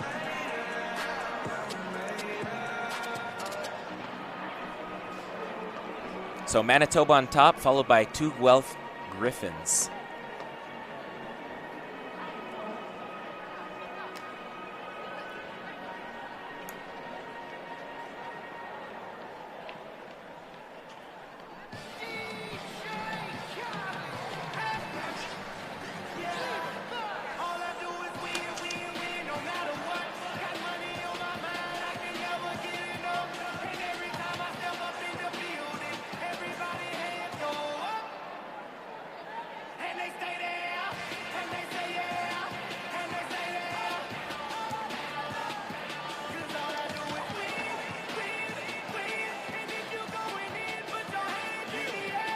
Que Quaker voulait surprendre avec une toute nouvelle cantine déjeuner Quaker dans son aréna. En plus d'offrir notre avoine canadienne à grains entiers, la cantine est maintenant l'endroit pour se rassembler, manger et célébrer. Nous sommes fiers d'alimenter la passion du hockey dans son village d'origine, parce que peu importe d'où tu viens, t'es capable.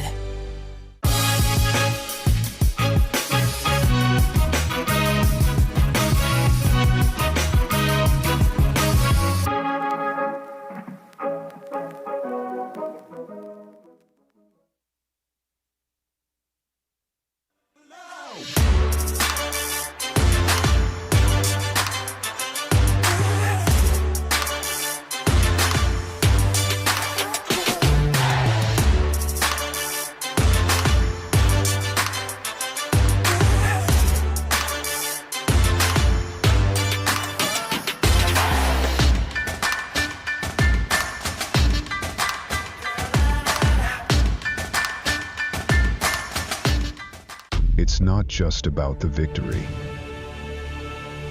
It's about the moments leading up to it. BioSteel, the fuel behind every victory. Thirsty?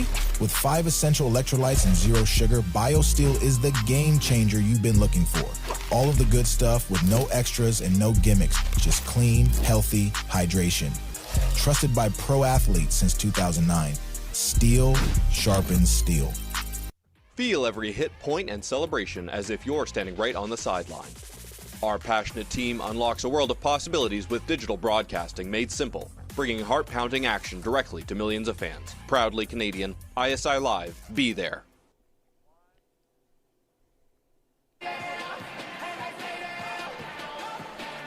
CBC Sports is the home of university sport in Canada. The best U Sports women's volleyball teams head to Langley, BC for the 2026 U Sports Women's Volleyball Championship presented by Booster Juice, March 13th to 15th. Catch the action exclusively on CBC Gem, cbcsports.ca, and CBC Sports YouTube. U Sports on CBC, where champions are made.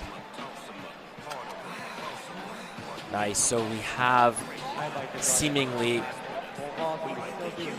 down to the thousandths of a second here.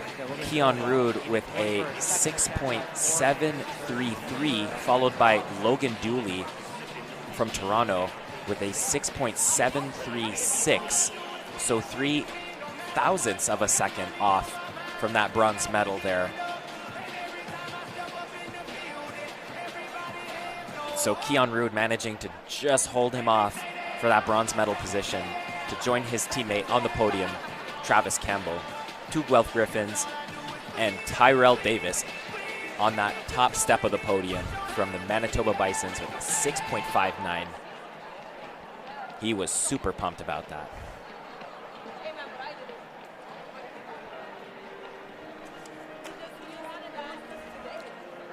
So we still have Jennifer Alizarov from the Guelph Griffins doing the pole vault. She cleared 4 meters 20, passed up to 4 meters 30. She secured the gold medal here, but she's still jumping. She hasn't cleared 4 meters 30 yet, so this will be her 3rd and final attempt at this height.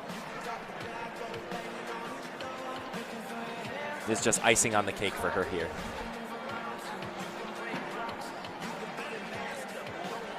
We also have the women's pent long jump.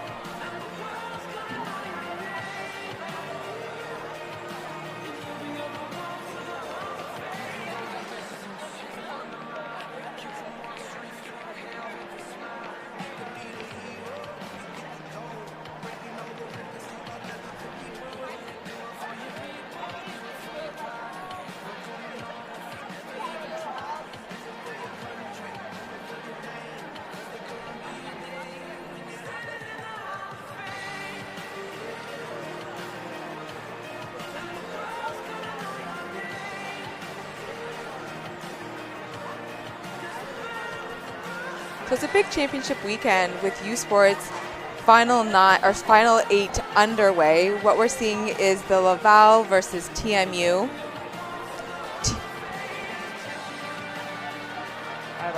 You can watch on CBC and Radio Canada. Proud to be the official performance apparel provider of U Sports, encouraging all student athletes to just do it. Go to usports.ca after the event to purchase the authorized commemorative Nike Championship apparel. Nike Team, fier d'être le fournisseur officiel des vêtements de performance du sport. Nous encourageons tous les étudiants en date à Just Do It. Après l'événement, rendez-vous sur usports.ca pour obtenir les articles souvenirs officiels du championnat produits par Nike.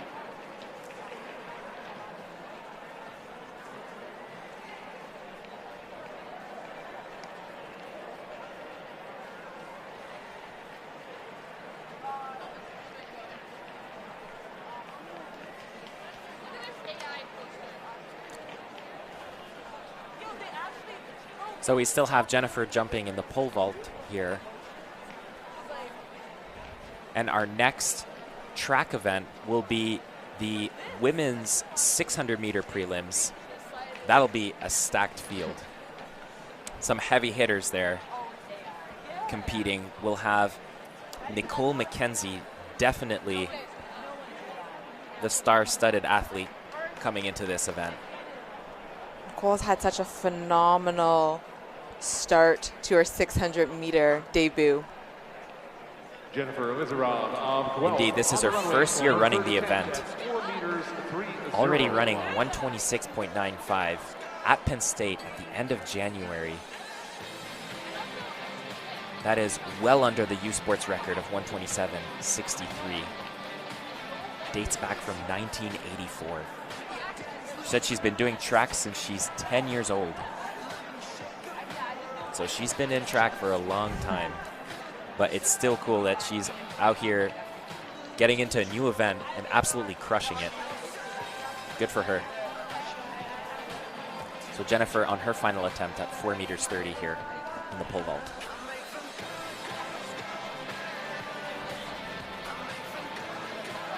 Jennifer And she clears it. 4 meters 30. Nice. Her U Sports meet record is 4:35. So the U Sports meet record for the pole vault is 4 meters 35. Where to put it next. And she currently holds it. She did that last year, actually. Wanting to see if she can better that this year. So Jennifer from Guelph, clearing 4 meters 30. She might be bumping right up to 4 meters 40. Yeah. Trying to break that. Again, the more you jump, you're getting more and more tired, so you don't want to be wasting too much of your energy there, clearing something that you've already cleared. She'll probably just try and break her own record there.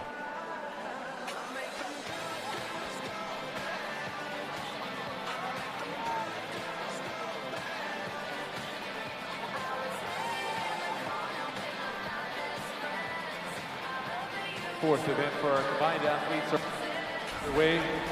The women in long jump and the men in high jump.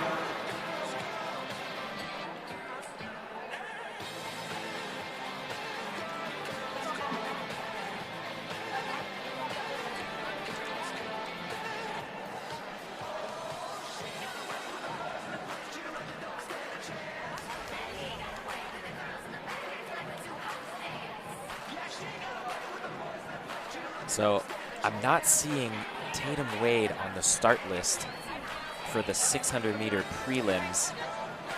She has been dealing with some injuries. She said it was going to be a game time decision. She's been dealing with some hamstring stuff. Wasn't sure if she'd be competing in the 600, and I guess she's decided to opt out, unfortunately. It's always a really difficult decision that athletes have to make alongside their coaching team.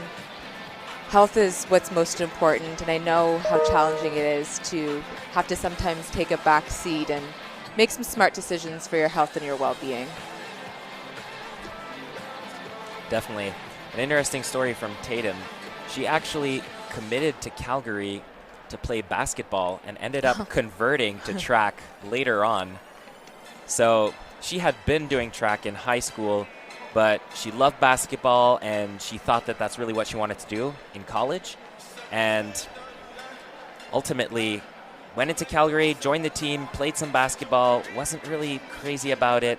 So she converted back to track and clearly ran some fantastic performances. I mean, she has a season best of 127.59. That was a converted time from the flat track, but still definitely was going to be a contender for Nicole.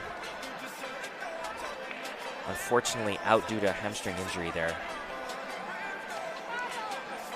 We'll also have Holly Nelson from Western. She's run a season's best of 1 minute 30.57. She finished second last year in the 1K. She feels like she has some unfinished business in U Sports, so a little extra motivation to dig a little bit deeper definitely in those final 60 meters. Holly said she likes those tactical races, but doesn't want to find herself in trouble or boxed in. So she'll be looking to stay in the clear and always poised to strike.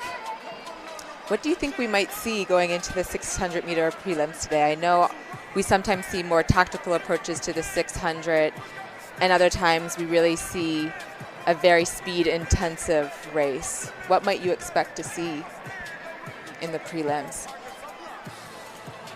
I mean, for the 600-meter prelims, they're just gonna try and qualify, right? So for the 600, your top 2 of each heat get the auto queue, and then it's the next best 2 times. So you don't want to be risking it too much. You do want to be putting out an honest effort, but definitely securing that top 2 is, ideal. Yeah. Not wanting to bank on those best 2 times there. It's a good time to add that the 600 is a 2-turn stagger.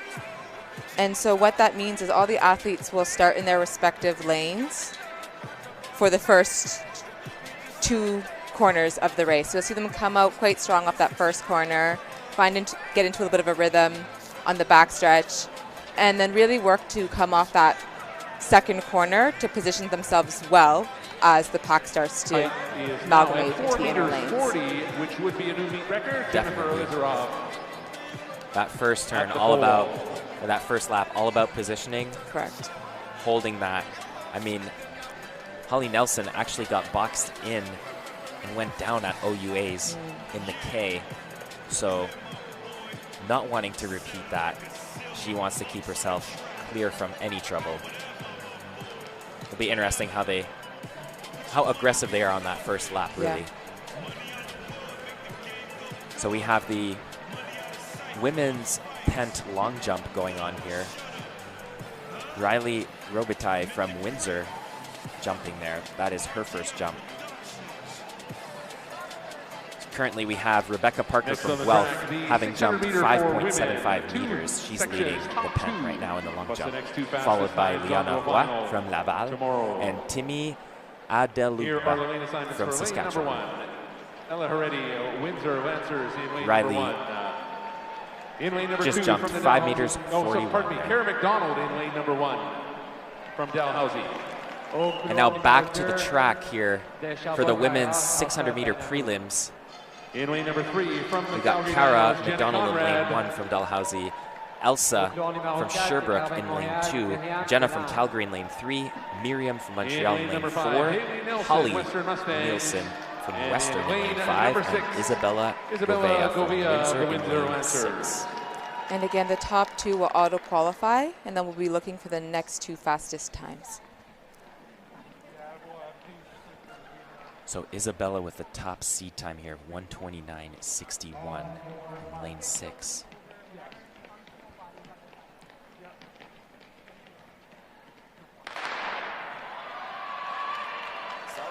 Be curious to see how hard she goes on this first lap. So again, staying in their lanes until they get onto that final home stretch, where they'll be all collapsing into lane 1. on the runway in pole vault.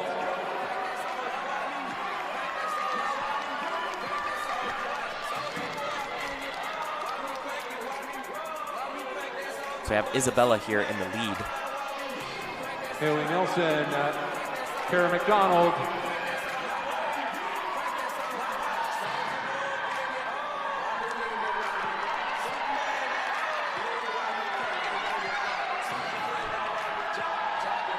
Coming around the bend, we have Isabella in the lead from Windsor. Going into the bell lap here. Isabella Govea, Kara McDonald, Haley Nelson, Miriam Delan. So Kara McDonald in second there from Dalhousie. Isabella pouring it on down the backstretch, keeping good distance from Kara. But looking like we have our 2 big auto cues here decided. And now, Isabella Govia. so Kara Isabella McDonald. easily getting Jenna that Conrad auto will cue. get there for third. Kara McDonald from Dalhousie Haley getting that Nelson. second auto cue. We will have to wait and see if their times hold up after heat number 2. And then waiting to see for that third and fourth position, see if their times hold up for the next heat here.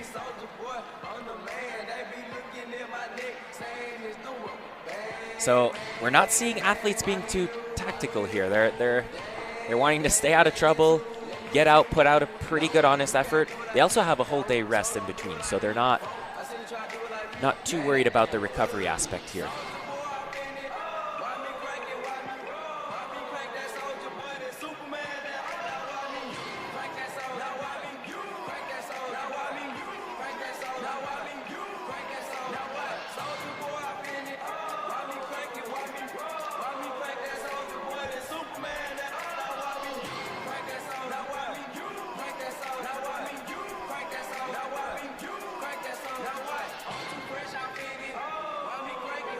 So in Heat 2, we have Ella Haredi from Windsor. Lane 3, we're going to have Jade Esabar from l'ETS. Lane 4, we have Gabrielle Mercier from Sherbrooke in lane 4. In lane 5, we have Erica Lelis from the Guelph Griffins. And in lane 6, Nicole McKenzie. 132.62, secure the 2 automatic qualifying spots. Sorry, 130.57, secure the 2 automatic qualifying spots for the final. Definitely, Nicole McKenzie actually transferred from the NCAA, so she started her collegiate career in the States, ultimately decided to transfer back to Canada, settled on Guelph, from the Windsor Lancers, and she is Ella absolutely thriving Haredi. there. Au couleur numéro 3 de l'école de technologie supérieure, Jade Esabar. Au couleur numéro 4 de Sherbrooke, Gabrielle Mercier. So here we have our lane In assignments. lane number 5, from the Guelph Griffins, Erica Lelis. And in lane number 6, the OUA champion, also from Guelph, Nicole McKenzie.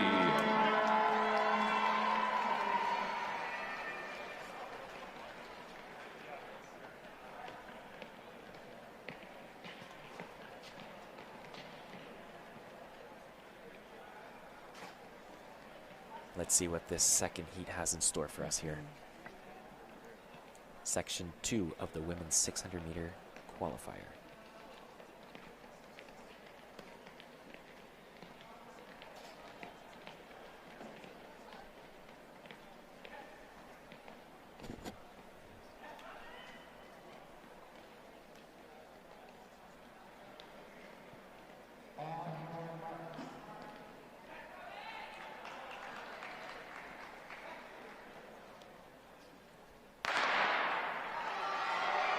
And they're off to a clean start. He's staying in their respective lanes till they get on Underway the home is stretch. section number 2 with 600 meters Lelis for making women. that stagger pretty early. Nicole McKenzie on the outside. Nicole Tracked by McKenzie her holding her teammate, ground there, Erica Lelis. wanting to stay out of trouble as they head into lane 1 for their McKenzie, second lap. Lelis, Jade Esabar. Yeah, Erica. So Nicole leading the charge from Guelph, followed by her teammate Erica. And Nicole just looks so smooth. She's a very comfortable runner. I know she's working very hard, but she's got so much poise when she runs. Pole vault, second attempt at 4 really meters beautiful to 40 watch. and a meet record for Jennifer Elizarov. McKenzie continues to lead. Lelis, So heading Esabar, into that final lap, Mercier, and Haredi. Nicole and Erica, followed by I believe that is Jade Esabar from l'ETS. And Nicole absolutely taking it out. She is not holding back. 600-meter women's record is 1:27.6. Nicole McKenzie couldn't put that under threat. And a lean at the finish. That's going to be very close for the second cue. For that second automatic Did not look like Erica could hold off 1:30 two others there. to wait and see. So Nicole easily getting that first auto cue, running an unofficial time of 1 minute 30:40. Shutting down right before that line, even as you can see in that replay. 1:30:38 Wow. for Mackenzie. It looks like Erica will not be getting that second auto cue. Have to wait and see if that is, not sure if that's Ella or Jade for that second auto cue, but yeah, Nicole Mackenzie letting up, easily getting that big auto cue. She didn't have to expend any more energy there. Will be through to the final. Still got plenty in the tank, running 1 minute 30. That is nowhere near her season's best so far. She comes from a pure sprinting background, so 600 meter definitely on the longer side for her. I'm curious to see if she's going to move to the 800 eventually. She would be a fantastic 800 meter runner. I had the exact same thoughts. Would love to see what she could do in the 800. She will have to put in a little bit of mileage, though. Yeah. It's a big jump to move from a sprint background into the 600 alone can feel quite jarring, but to bump that up to the 8 is a completely different race. She's definitely setting the foundations, if that's something that she's interested in taking on this summer. All right, so our official qualifiers in the women's 600 meter prelims, we have Isabella Govea from the Windsor, 130.11 with the auto cue. Cara McDonald, 130.57. That was for section 1. Still waiting on section 2 results. And they've officially come out. So Gabrielle Mercier from the University of Sherbrooke with the first small cue, followed by Erica Lelis, managing to get that last small cue, 131.81. She was looking like she wasn't sure if she had it. No. She had Jenna Conrad right next to her, super close. 600, Govea, Mackenzie, McDonald, So we have Isabella Mercier, from Windsor, Nicole from Guelph, Cara from Dalhousie, Jade from NTS, Gabrielle from Sherbrooke, and Erica from Guelph, heading into the 600 meter final. And now we see the 600 meter men's heat 1. In lane 3, we've got Daniel Esworth. Lane 4, Ethan Mayer. Lane 5, Moses Ado. And lane 6, Clay Gradage. Yes, so in our top seed time here, we have Clay Gradage from Alberta.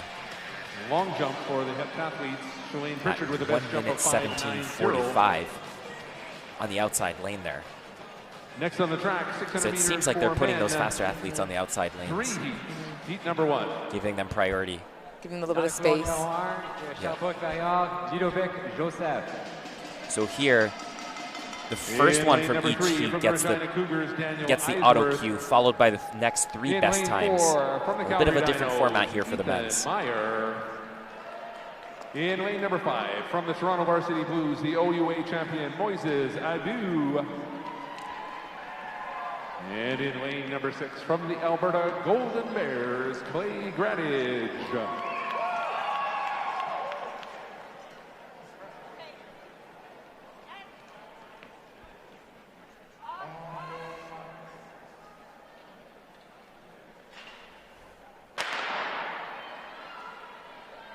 And they're off.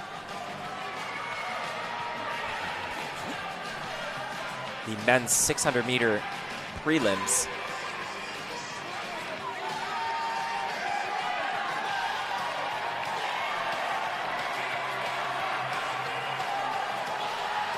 Gradage, Meyer, Adu, and Worth. To have Clay leading the pack here.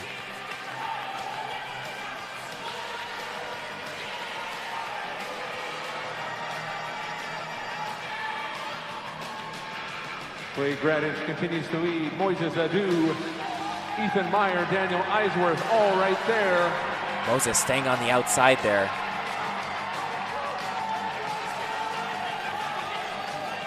heading into that bell lap.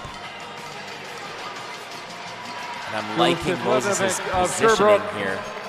Our competitor, Adu, And he's taking it out. Wow, taking the lead in dominating fashion here. Whoa, and we have Clay Gradage and Ethan Meyer. Ethan Meyer coming out. How it will finish. There we go. So we have Moses Eisworth with the auto cue there. 8. In a minute 19.82. Joseph. So a few weeks ago, Moses was crowned the OUA Gold in this event, proving today that he's certainly in shape and ready to roll. Definitely. Jennifer Lizaroff not successful at her third attempt at 4 meters 40, but she wins her 4th gold medal in the So again, U-Sports pole vault competition at 3 meters 30 the today. top athlete in each heat get the auto cue.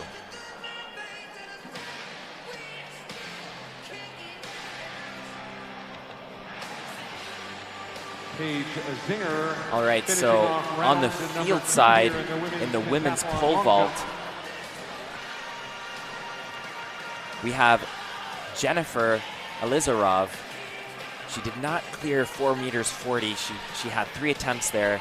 Couldn't manage to break her record that she already had from dates back from only last year at 4 meters 35.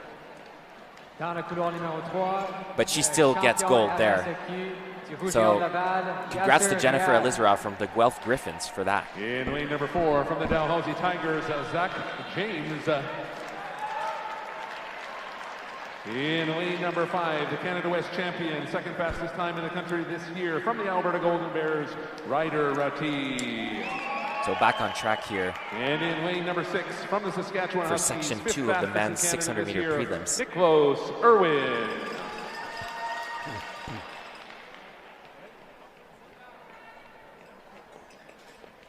So Ryder from Alberta with a top seed time here.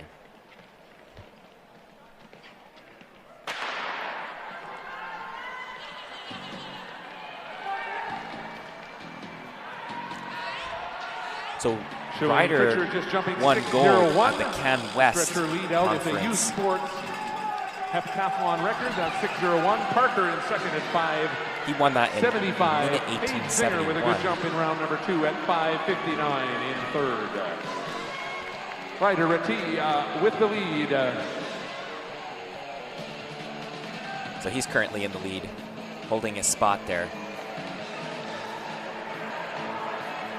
Come to this event with a 300-meter background, so lots of speed to pull from.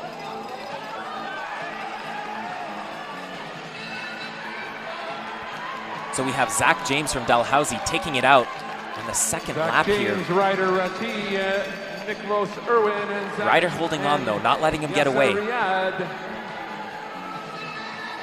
Reeling him back in. Zach, really tell how fast these men are moving. Definitely, Zach put out a big effort there, but Ryder taking it back. Half surge, and he will take with a little look heat. back there on his shoulder. Second heat, Ryder Rati. And there you have it. Daniel Eisworth, Yasser Riyad. Ryder for the auto cue in a minute 18 here. Kind of let up at the end. What's really funny is that Ryder mentions this 600 as being more of like a fun event for him to do. Like I said, he has a sprint background. So he's coming to this with maybe a little bit less pressure because of that. And this season, he decided to do a little bit of extra volume training for the 600, but really had intentions of focusing on building short speed. And what we're seeing is that's translating really well over 600 meters for him. All right, so on to our third section here in the men's 600-meter prelims.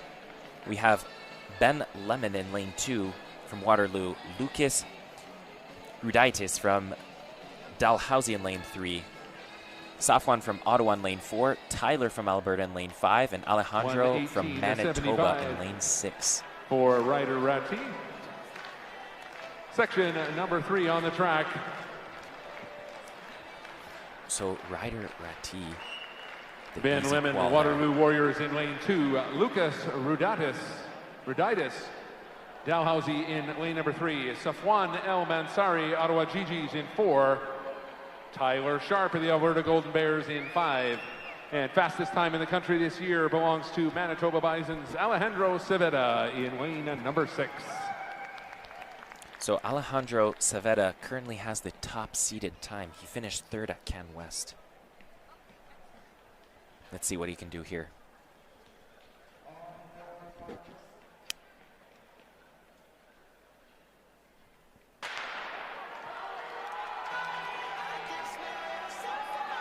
And section 3 is off for the men's 600-meter prelims.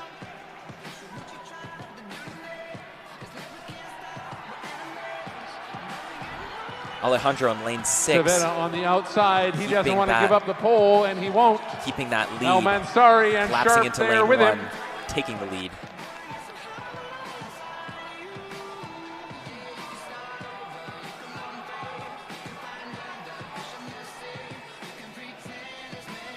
Got a lot of frequency in his stride. Halfway through, Alejandro Civetta. Heading down the home stretch here into the final lap. Civetta, Alejandro Civetta in the Sharp. lead at the bell.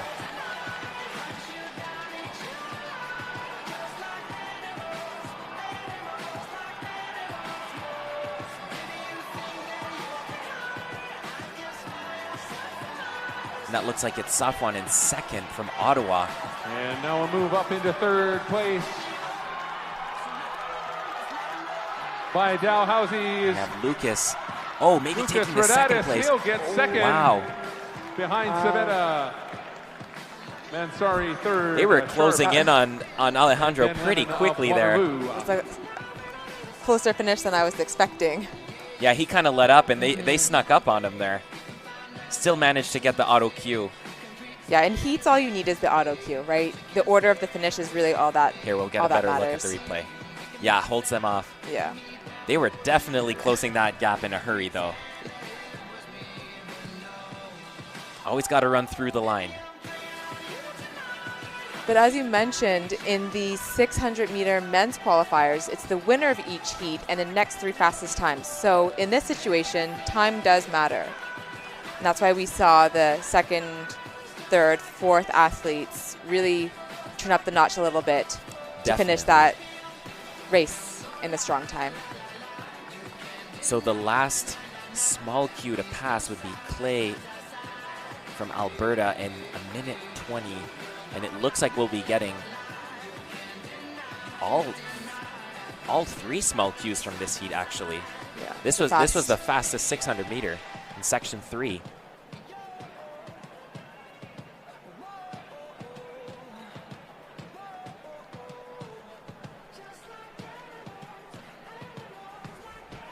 So we'll be waiting on those official results.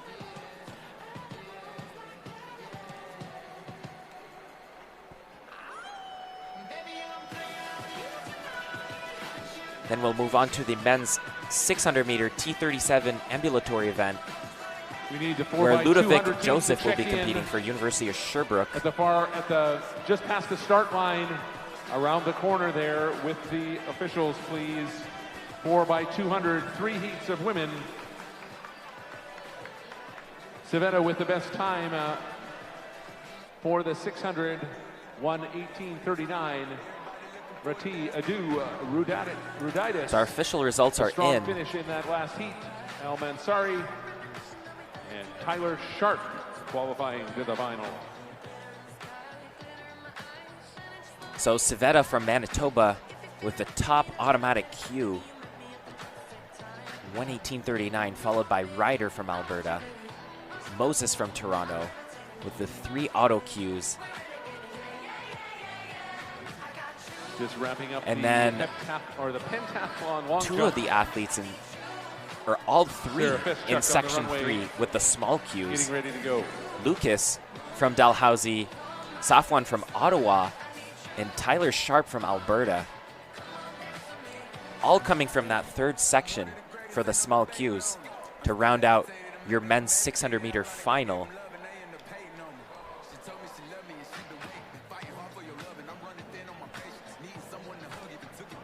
So the men's 600-meter final will be taking place on Saturday,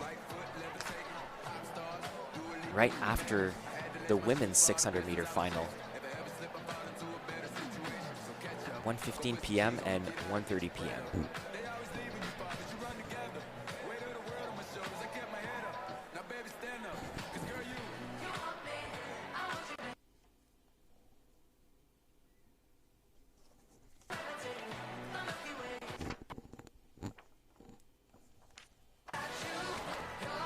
So fun fact, the men's 600-meter U Sports record dates back from 1995 at 1:16.10. That was Byron Goodwin from Manitoba that holds that record. 7th overall in the long jump. Definitely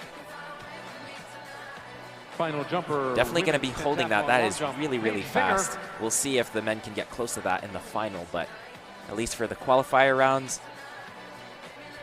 nowhere near that time for now.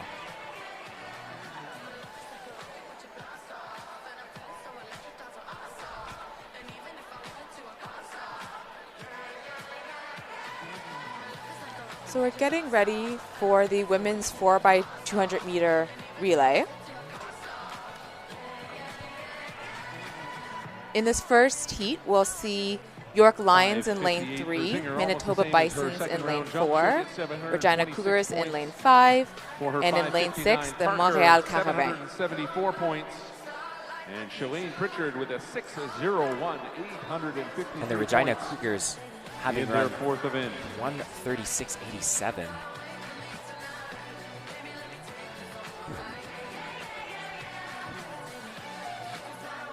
That is among the fastest. So the Saskatchewan Huskies with the fastest 4x200 meter team seated at 1:34.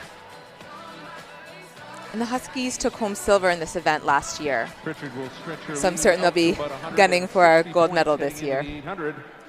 Definitely. Got to ensure that they have those clean exchanges. Keep the baton moving. Yeah, relays can be really Parker stressful solidly for in athletes. second. It's a very fun event. I have yet to meet an athlete that doesn't enjoy taking part in a relay, but it can be very stressful getting those exchanges done nice and clean and smooth. There's a lot of room for error, especially once the teams start to merge into the inner lanes. Those exchanges can get very, very messy. Yeah, definitely having to shuffle and get in order there, Yeah. staying within the exchange zone. Yeah. What's interesting about the 4x200 meter relay at U Sports is it's an open exchange. So what that means is there's a start to the exchange zone, but there is no finish. There's no end to the exchange zone. So that means that some teams, we might see them making their baton exchanges within 10 meters, but we can also see it extended beyond, like towards 20 or 30 meters, depending on how smooth and clean the exchanges are. And some teams may even choose to make it more strategic and have one runner really take on a little bit more than 200 meters and have their second runner run a little bit under 200 meters. So there's a lot of different ways that you can tactically approach this race as a team. Very, very interesting there. Maybe having some of your faster athletes keeping the baton running a little bit more before that exchange. But that seems like it would be, it could get messy with people having kind of different exchange timing, you know? Absolutely. And that's why we typically don't see that kind of strategy or that kind of play only between runner 1 and runner 2. So what will happen is it's a 3-turn stagger. So the first runner will run their 200 meters entirely in their lane. They will make an exchange within their lane from runner 1 to runner 2, and then runner 2 will continue to stay in their lane for the third corner, merging as they come off that corner. So that's where you can play with the strategy a little bit. you have your space. Like each team has their space to kind of play with. Do we want a 10-meter exchange zone? Do we want a 20-meter exchange zone? But that becomes much more difficult to do when we get to exchange from 2 to 3 and beyond. Yeah, definitely. Having your own lane there for the exchange, you can definitely employ that tactic. Could we get a coach from McGill to please come to the table near the finish line? A McGill coach to come to their table near the finish line. Thank you. What we also typically see in the 4x2 is what I would refer to as more of a blind exchange. What we'll likely see today on the track is the runner that is taking out, that will be receiving the baton, is typically in a 3-point stance. Typically what happens is their arm extends back, they look under their arm to get a sense of where their runner is, looking for a mark on the track. Once their runner hits that mark on the track, that signals the runner to start their drive phase and start to take out.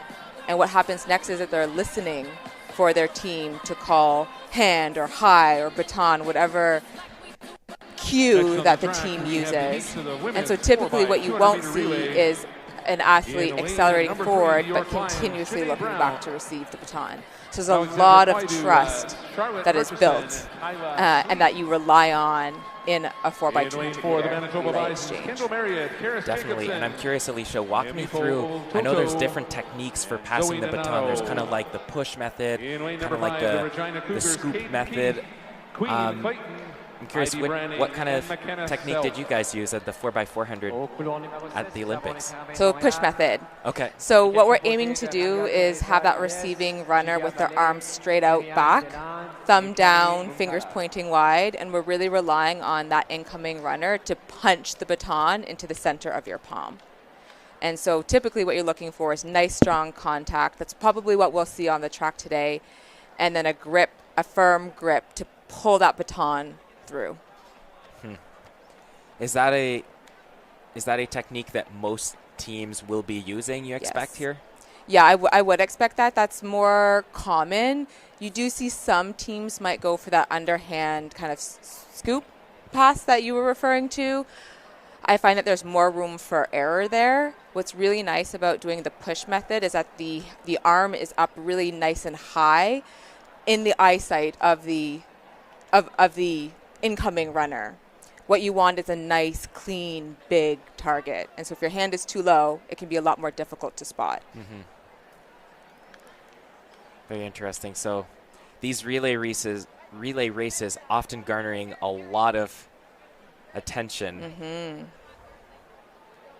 from their teammates. Always super exciting. So these are the prelims, but the finals tends to get pretty rowdy because there are some team points on the line, and depending on how close it is, it can make or break that team title. So yeah, it's a battle for points at this point. And what we know is that in the 4x2 relays, in the women's side, it'll be the winner with the auto qualification, and then the next 5 fastest teams.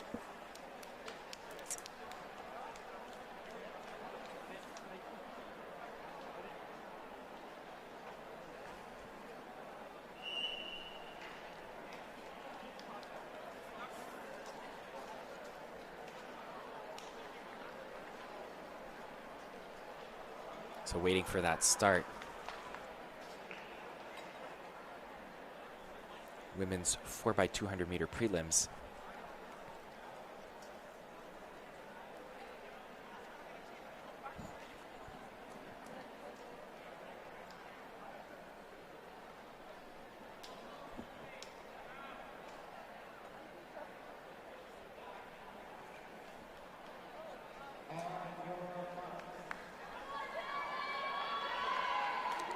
So the women are set to start here. So again, York Lions in 3, Manitoba Bisons in 4, Regina Cougars in 5, and the Montreal Carabins in 6.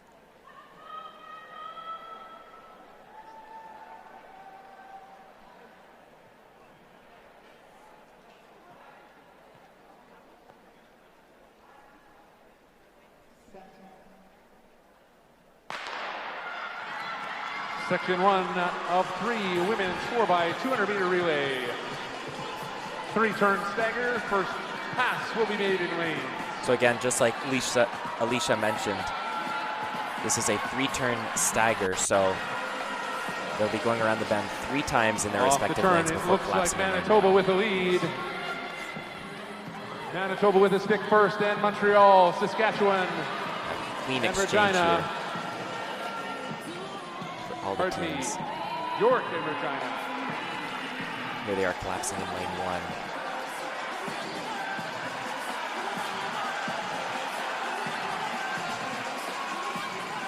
1. Miriam Delon taking over for Montreal.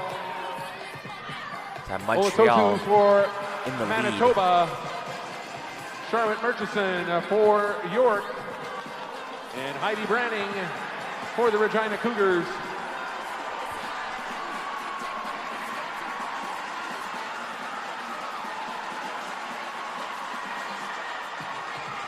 Delon for Montreal, Manitoba, holding off the Bison. Again, Zoe Donato for clean exchanges Manitoba.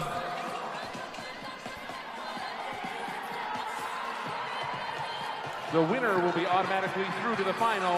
Next 5 fastest times.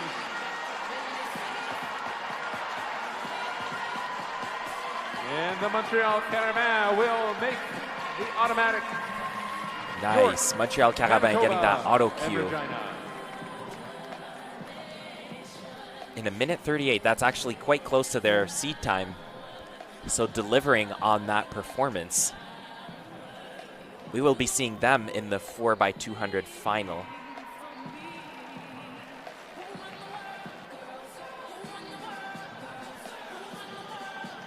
And that looked like York came in second there.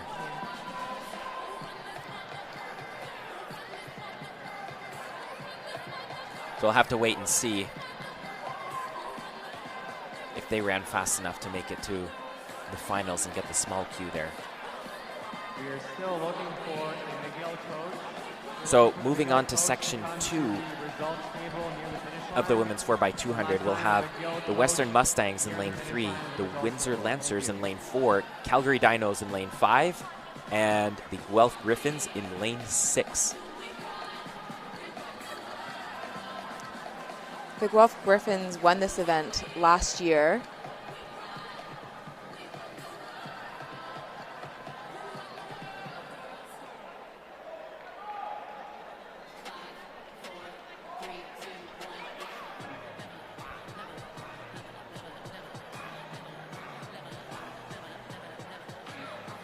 So Nicole doubling back here in the 4x200.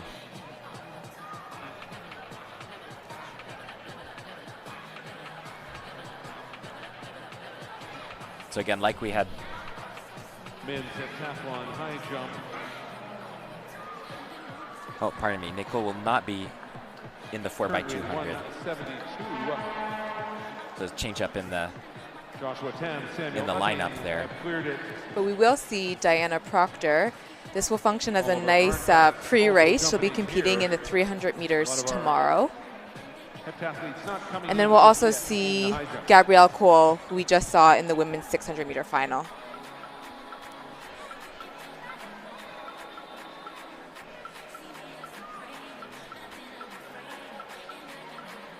It's a lot of athletes doing more than one event in a day. Yeah, most do. Helping out for the team scores. Luke Wallner over 172. These make for really big 3 days, especially for those sprinting athletes. Distance runners don't have that. They kind of have the luxury of just focusing on maybe 1, maybe 2 events, but no, this is where recovery is really important.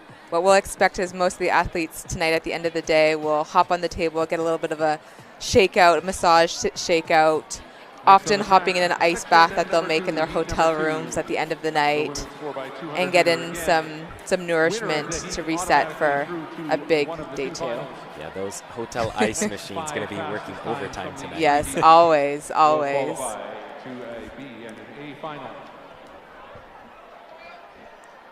Western Mustangs in lane number 3, Maya Shand, Taya Keast, Cora McQuinn, and Finley Weir. The Windsor Lancers, Callie Marles, Maya Mativier, Kellis Day, and Nadia Pupatello. The Calgary Dinos in lane number 5, Hannah Herdebeest, Georgia Olin, Kristen Fox, and Emma Parnetta, 5th fastest in Canada. And in lane number 6, the OUA champion with the top time, Diana Proctor, Gabrielle Cole, Amira Lawrence, and Nicole McKenzie.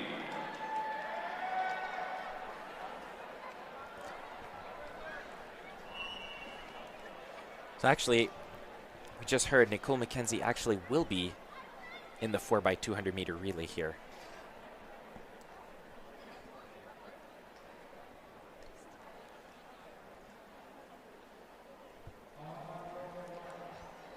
So this is section 2 of the 4x200 meter relay race.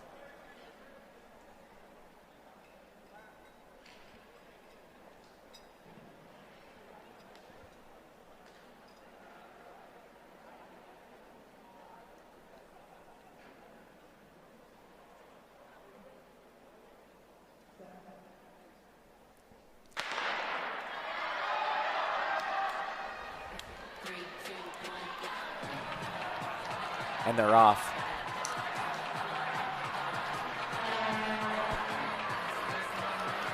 So Guelph on the outside lane there in lane 6. Diana Proctor of Guelph out front. Diana Proctor. Number 6.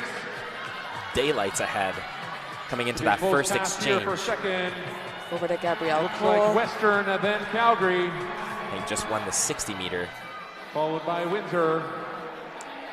As she moves into lane 1. Got plenty of room. Georgia Oland of Calgary with a good back straight to solidify that second place Georgia position. Oland from Calgary in second. Amira Lawrence taking over for Guelph. Kristen Fox for the Dinos. For Windsor, So that second exchange is done now. For Western, Cora McQuinn. Guelph having a healthy lead here. Looking like they're going to get their auto cue.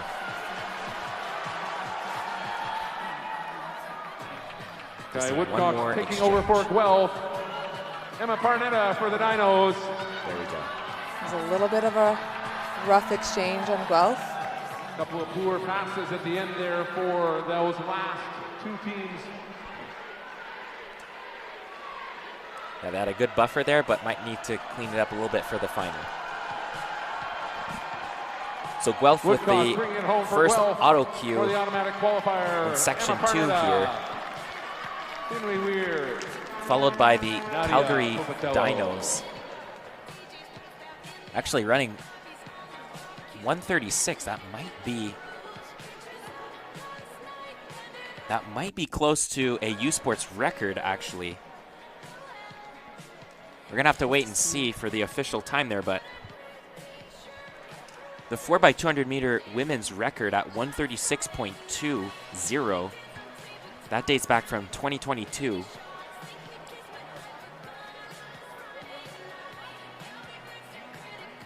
Also held by Guelph. That was Morgan Bingham, Jacqueline Madogo, Zoe Schrar, and Vaughn Davis, many of which have gone on to become Canadian Olympians.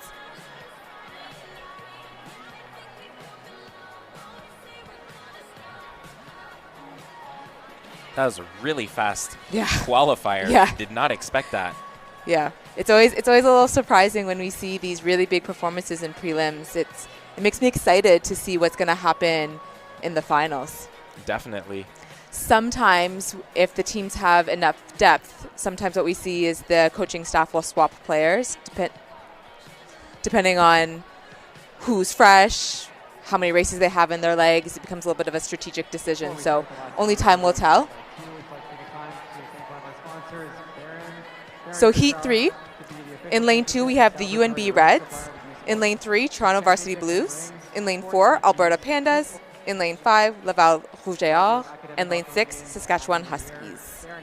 For our third and final heat of the women's 4x200 meter relays.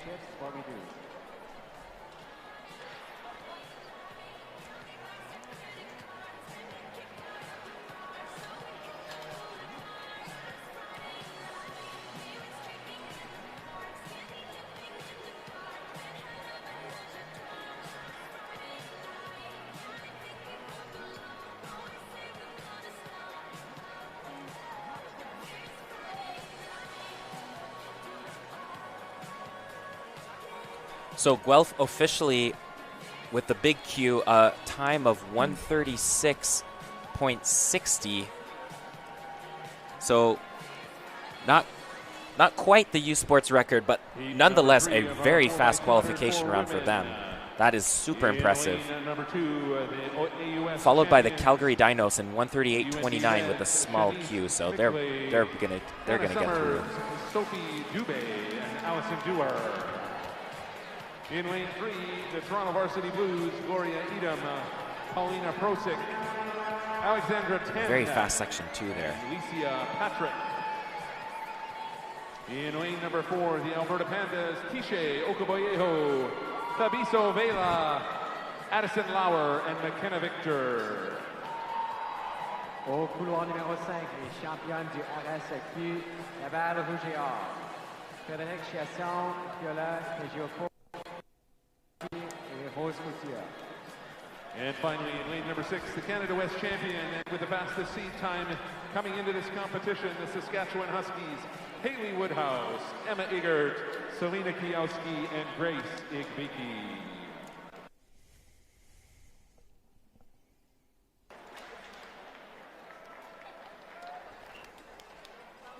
So we're going to be underway here soon for Section 3 of the women's 4x200 meter prelims.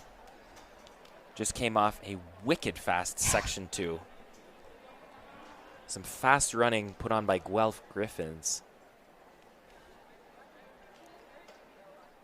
Just 40 hundredths of a second off the U Sports record. Let's see what they have in store for us in the final.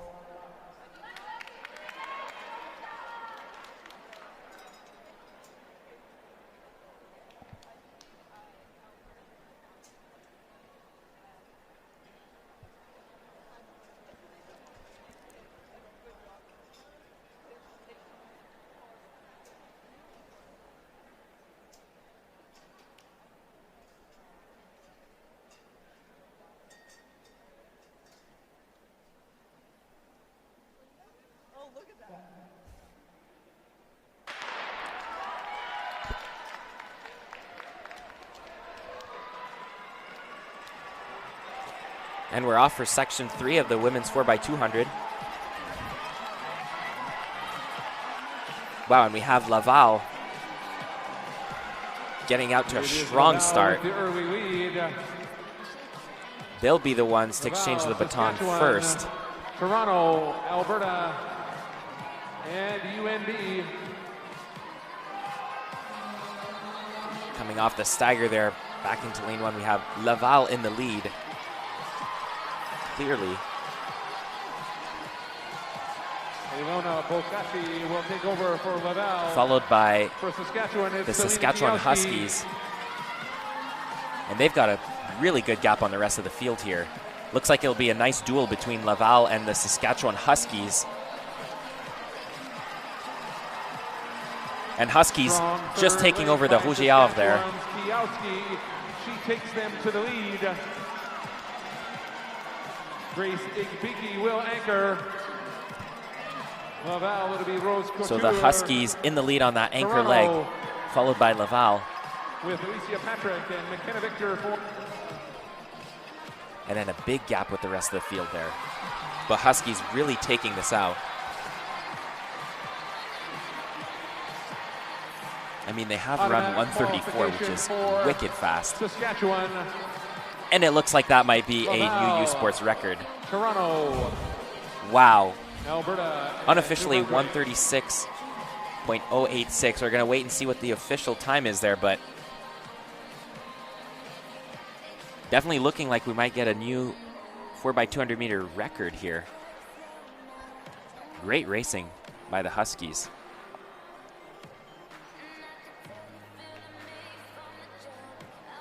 Laval got off to a really hot start there, but then the Huskies reeled them in really quick and held on to that lead and kept building on that gap there.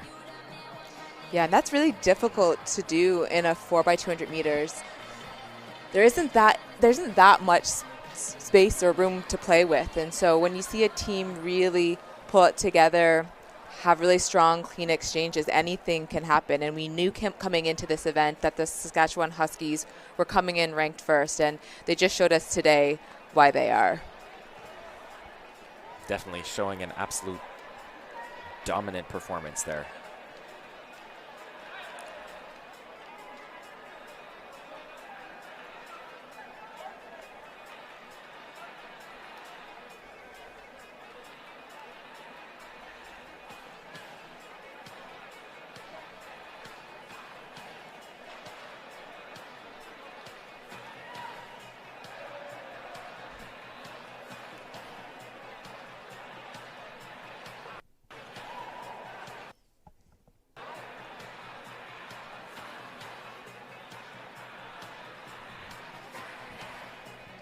Wow, so we have the official results for the Huskies here. A 136.06, that's a new U Sports record. Huge shout out to them. So they get the big Q, followed by the Guelph Griffins. Got the Montreal Carabins third for that final big auto Q. And you got Calgary Dinos, Laval Rougeards, York Lions, Manitoba Bisons, and the Western Mustangs for your final 8 in the women's 4x200 meter finals, which is going to be set to be wicked fast. I'm very curious to see what Saskatchewan and Guelph will have in store going head to head. They were in separate heats there. So Guelph in Heat 2, and then the Huskies in Heat 3. Very curious to see what they can do head to head. Definitely probably going to break that U Sports record again. I would expect to see that. I know Guelph is going to come in really hot trying to take back that record, which sets us up for a really competitive 4x200 meter final. Definitely. So here we have Ludovic Joseph's official 600 meter time here of 136.79. So he's an aspiring Paralympian.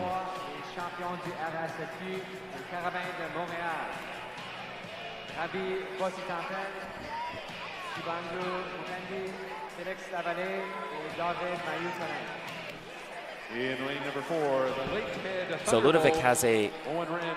neurological condition that affects his right side of his body, and he describes it in his words as feeling like he's in constant lactic acid when he competes. So coming out here, putting his best foot forward, and wanting to compete in a Paralympic Games, well underway there. And the OUA champions ranked From the number University of 5, Sherbrooke, Ludovic in lane Joseph number 6, in the Guelph 600 Griffins, meter. Mark Warner, Keon Rude, T37. Neil Moore, and Farsan Abdi.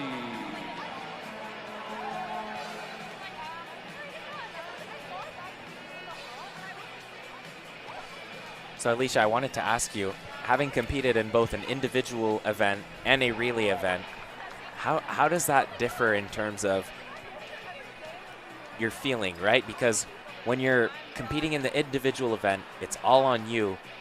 But in a relay race, you're doing it for the team, but you have a super important job to do. You don't want to let the team down. There's something really special about competing in a relay and being part of a team and being part of something that is bigger than just yourself. I always say when you have a baton in your hand, it's like you can fly. You might be covering the same distance, but for some reason, when you have that baton in your hand, you feel like you can do anything. The 200 meters, the 400 meters, whatever it is that it might be, feels so much easier. And I think what it is the adrenaline of the race and knowing that you're carrying your whole team on your back, right? And so there's something really, really special that happens in a relay event. Definitely able to really dig deep and find those extra gears when it matters. Yeah, absolutely. Absolutely. So when you competed, it was in 2016 in Rio and in Tokyo in 2020, or 2021 actually, finishing 4th at both those times. Mm-hmm. What leg were you for those? Were you the same leg for both those Olympic Games, or? No, and it can sometimes vary. So as I mentioned a little bit earlier in the broadcast, sometimes we see athletes get swapped in and out, or sometimes the coaching staff might choose to move athletes around within that order. Okay, so we are underway with the 4x200 meter Heat 1. So in lane 3, we've got the Montreal Carabins, lane 4, Lakehead Thunderwolves, lane 5, Calgary Dinos, and lane 6, Guelph Griffins. So Guelph with the first exchange there on the outside lane 6. But Montreal gaining ground. We'll see who comes out on top here. So Guelph in the lead. Ethan Parnetta for Calgary moving up into second. So Ethan from Calgary in second there. Neil Moore, River Sonoy for Calgary.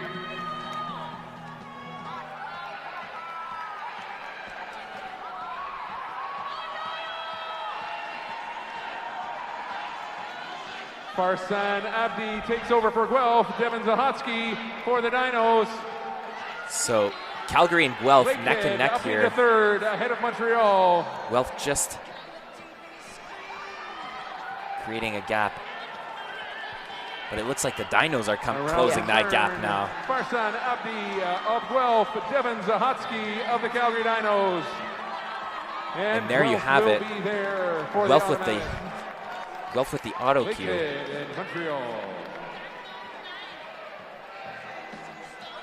That was a battle to hold their position coming in on the last home stretch.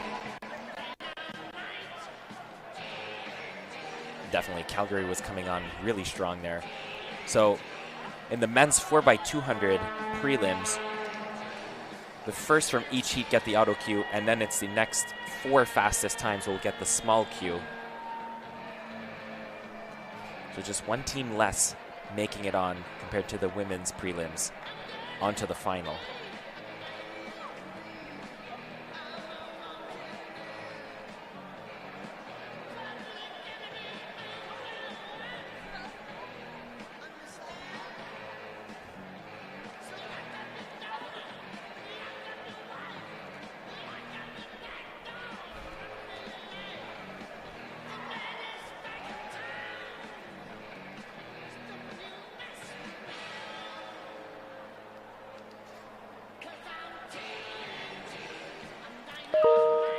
Okay, so next up on the track, we have Heat 2 of the men's 4x200 meter relay.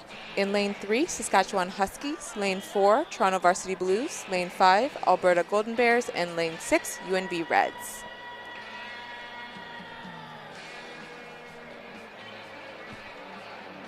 The Alberta Golden Bears are coming into this race ranked 3rd, and they took home a bronze in this event last year. So I'm sure they'll be working hard to maintain a podium finish again this year.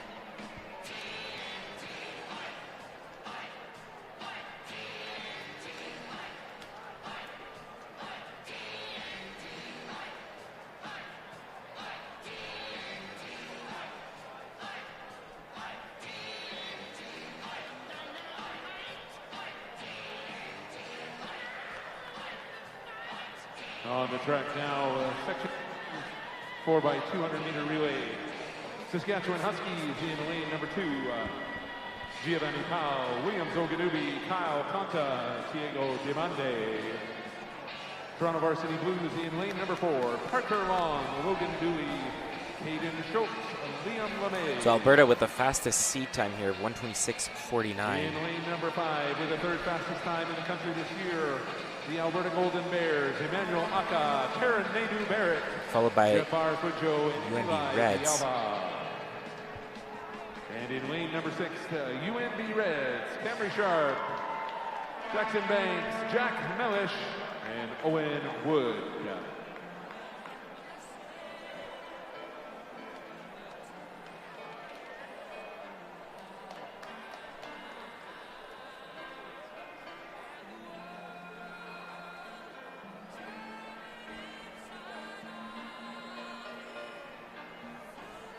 So results from Heat 1. We got the Guelph Griffins at 127.12 for the auto queue, followed by the Calgary Dinos at 127.3. The Lakehead Thunderwolves at 129.67, and then the Montreal Carabins at 129.95.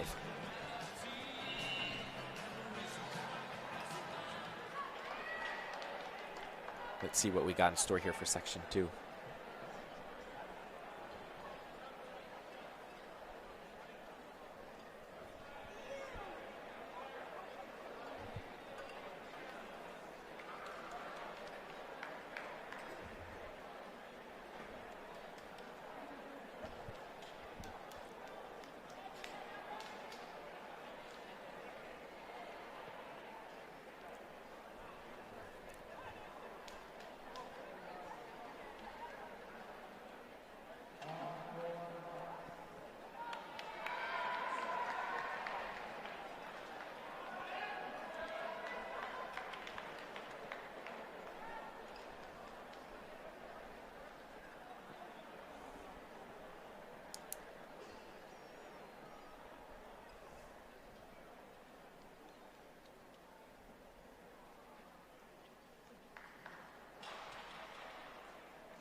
And Section 2 is underway here for the men's 4x200. Got UNB on the outside. Alberta looking to get the first exchange. Alberta with the lead. Lead Toronto. Toronto actually making the pass first. Alberta and So UNB. Toronto actually taking the lead. Varsity Blues heading into lane 1 there. Actually kind of creating a gap there. Goes to show how important a smooth, clean exchange is. Yes. Oh, and it is really close. Almost 3 exchanges at the same time. This is our closest 4x200 so far. You've got 3 in contention. You've got Alberta, UNB Reds, and Toronto in the lead. Heading into the final exchange here. Owen Wood for New Brunswick.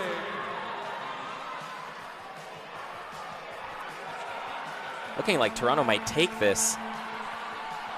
Seeing if Alberta can reel him in, but it's seeming like that will not be the case. Toronto getting the auto cue in a 127.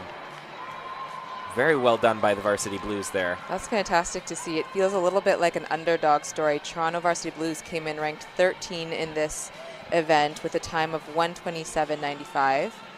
So just waiting on the official times.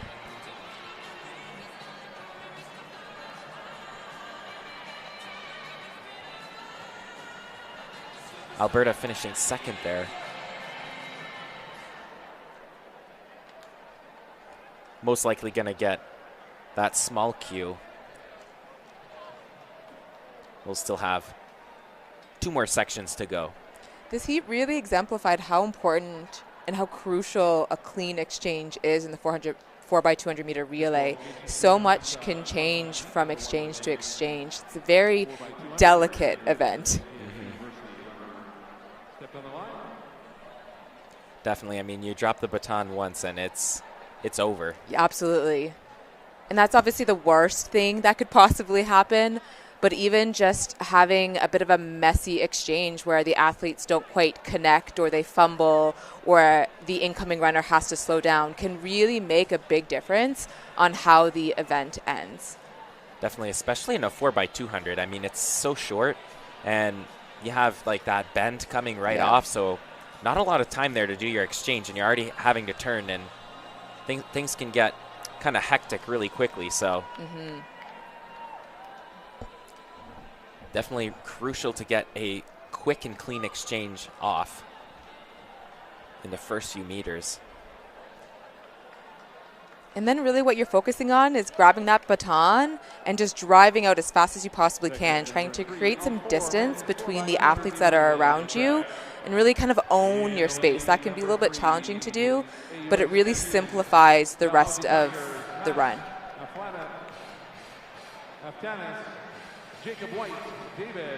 Definitely, once you got your clean exchange, all you have to do is just focus on running. Exactly. So moving on to section 3 here, Dalhousie Tigers in lane 3. We're going to have McGill in lane 4, the York Lions in lane 5, and the Regina Cougars in lane 6. Samuel Pinto and Cameron Christian. So the Cougars with the top seed time here, with a time of 1:26:32. Brett Franklin.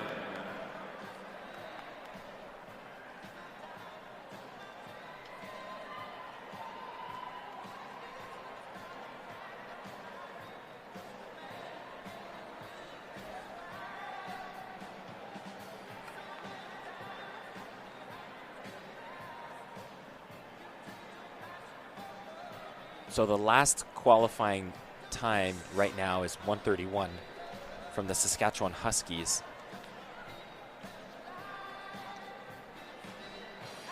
This is after 2 sections. So waiting to see what this section 3 will produce here. Definitely some fast teams. Absolutely. We have the Regina Cougars on the track next. They're currently ranked 2nd with a seed time of 1:26:32. So we'll see what they produce on the track this evening. Definitely in that top position, we have the Manitoba Bisons at 1:25. That's actually not far off the men's 4x200 meter relay record. Dates back to 2012, with Ottawa currently holding that. So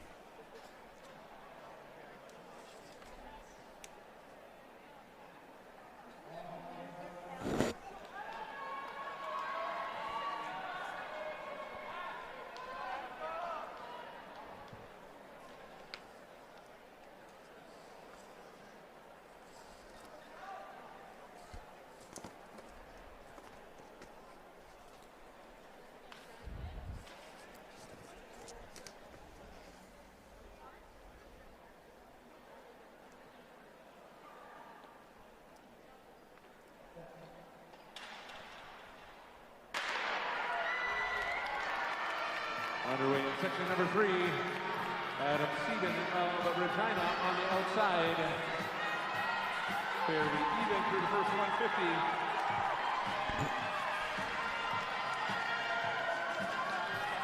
And now York will probably make the pass first. It is the York Lions. Then Regina. Then McGill and Dalhousie. So we have the York Lions right now. Oh no, actually we have the Cougars in the lead, followed by the York Lions. He will pass off to Colby Halliday. Heading into their 3rd exchange. That was a really nice exchange from the Cougars. Nice, tall, high hand. Smooth punch through. And Dalhousie.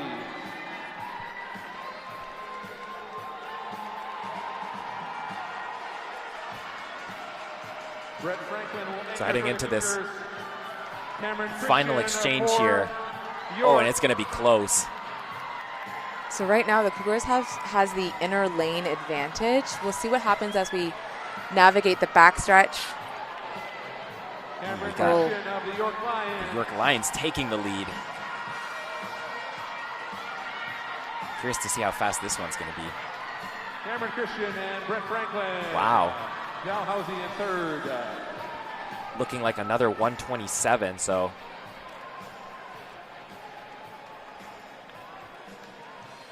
the Cougars certainly going to be getting a small cue here. But great racing put on by the York Lions to take in the win there in this qualifying section.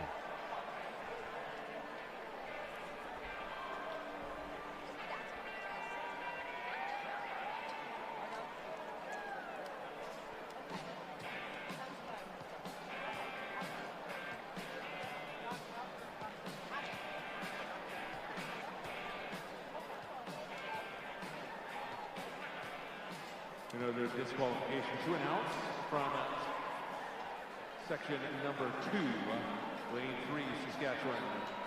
He is disqualified.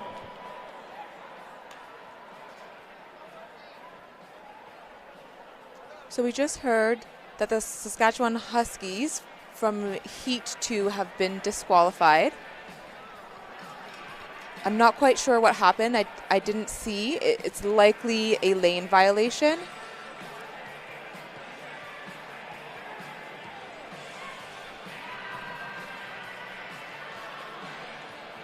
Those exchanges can be really tricky, especially when you're the lead runner and you're incoming to the second runner.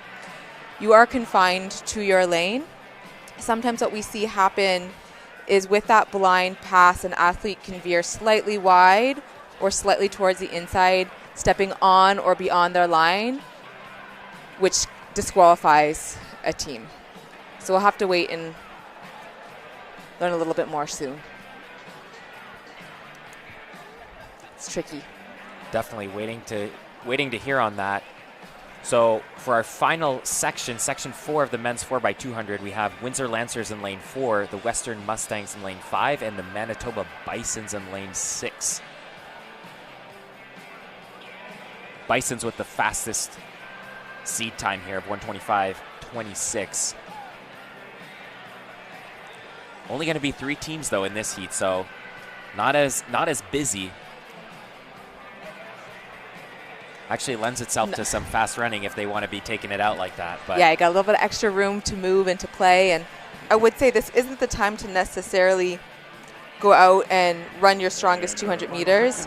Doing enough to qualify, get that big cue, prepare, recover, and do it again tomorrow. In lane number 4, the Windsor Lancers, Cameron John Dunslow, Ryan Hawley. The Bisons are ranked first coming into this event with a time of 1:25.26. It's a relatively young team, I would say. We've got a nice mix of vets, and many of which are also rookies with their first championship experience. Nice, so they'll be getting their feet wet here in Manitoba. Exactly. Noah Curtis, Roy Tambo Musa, That'll be fun for them. And it's comfortable for them. You know, it's their home track. They're very comfortable with these corners. I'm sure they've practiced their exchanges several times. It'll be really nice to see it come together. Definitely, they should have this on lock. All they need to do is just come out here, execute. Be clean. Sometimes easier said than done. Definitely. Just don't need to overthink it. Just execute what they've been doing in practice, and they'll be good.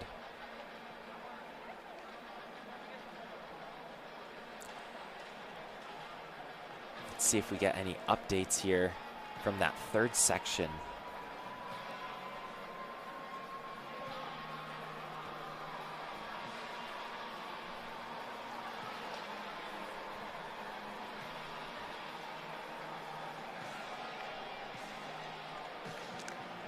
So 4 Windsor Lancers, 5 Western Mustangs, and 6 Manitoba Bisons in Heat 4 of the men's 4x200 meter prelims.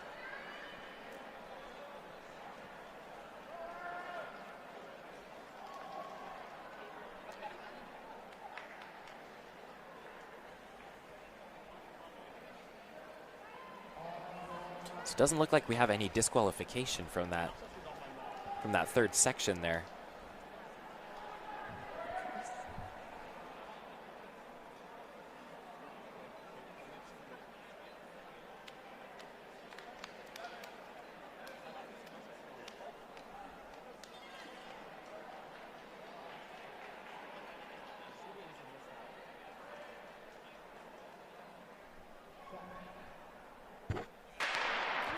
And section 4 is off. Final relay heat of the night. Indiana of Manitoba on the outside. The Western Mustangs. Aaron Thompson running with him. Western will lead. Western So you have the Bisons with almost the first exchange there, but looking like Western will be taking the lead here. Noah Curtis, challenging Thomas Helen. And the Bison on the outside lead. They're fighting for that first position. Williams taking over for Western. Just going to tuck him behind. For the Bisons. Good exchange there. Western still in the lead. We'll see if the Bisons can reel them in.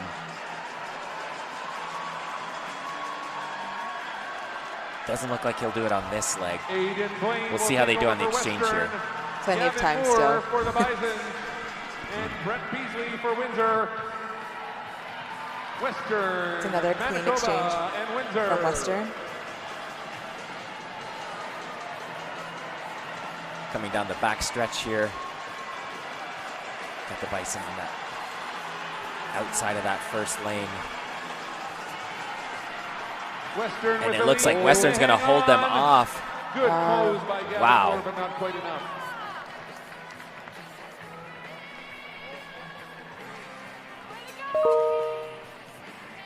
Way to hold his position there.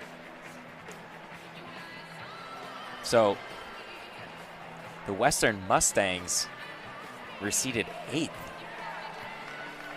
managing to stave off the Manitoba Bisons with the first seed time, the fastest seed time. The Western Mustangs did take home gold in this event last year, and this is sometimes where you see experience really shine, especially in a championship environment. There's lots of stress, high anxiety, lots of pressure. Which team can stay connected and keep their synergy high is typically who we'll see finish on the top of the podium. So here we have our women's 4x200 meter relay prelim results. So the Western Mustangs with that last qualifying spot. The Manitoba Bisons with the 7th. Again, huge performance from the Huskies with that 136.06. Wicked fast. Curious to see with Guelph going head to head there how fast they can go. It's gonna set us up for a really exciting finish. Definitely. Tomorrow.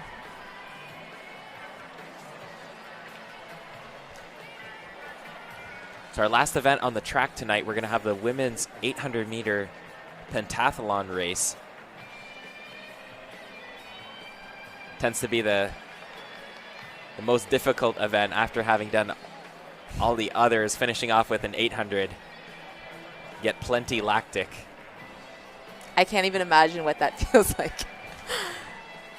Kudos to all the combined event athletes out there. It's not easy what they do, and they do it with so much grace and grit.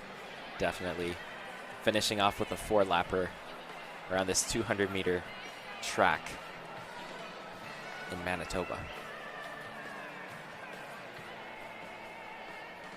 So it looks like the Lakehead Thunderwolves got DQ'd, as well as the Saskatchewan Huskies.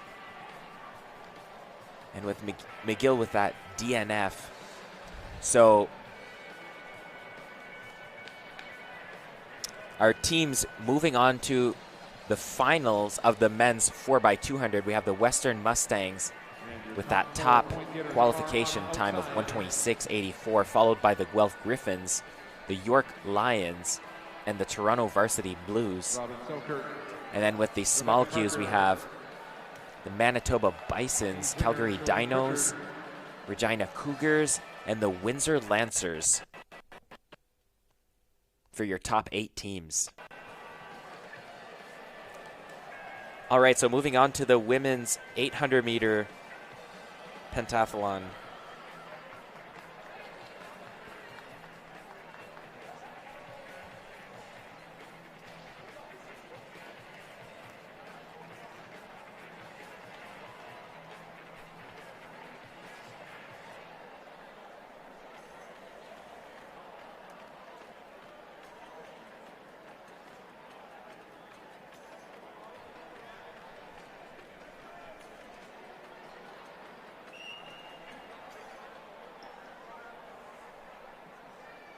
So Rebecca Parker seated at 4,234 points. Not sure what she's at right now. Followed by Shalane Pritchard from the Regina Cougars. These are the seed points.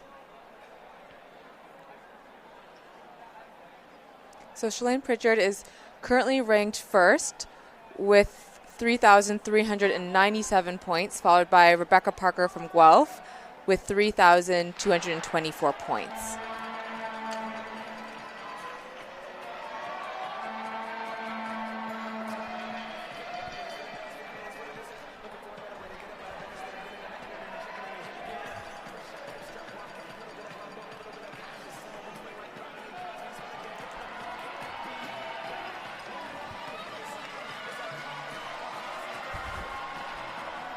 Rebecca Parker currently in the silver medal position. Liana Raw, Ty Pritchard, Feschuk and Adalukba.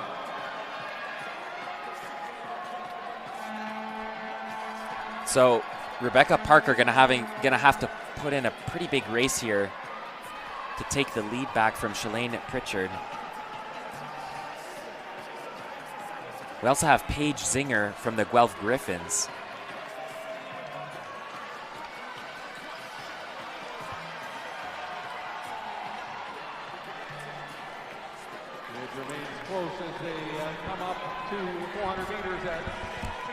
So I have Rebecca Parker here in the lead. It'll be important for her to really put up a good time here if she wants to secure the win. Followed by Liana Roy from Laval. Riley Robitaille, Shalane Pritchard, Sarah Feschuk, top 5.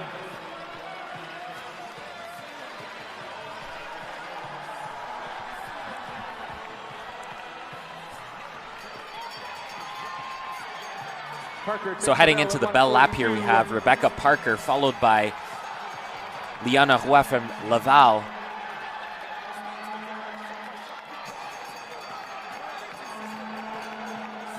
Gapping the field, so this is exactly what she needed. I'm curious to see where Shalane is from Regina, but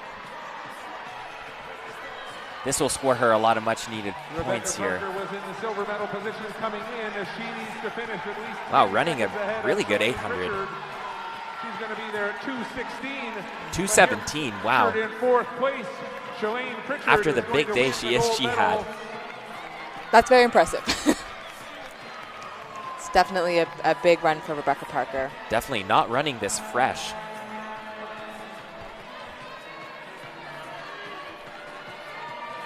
Be curious to see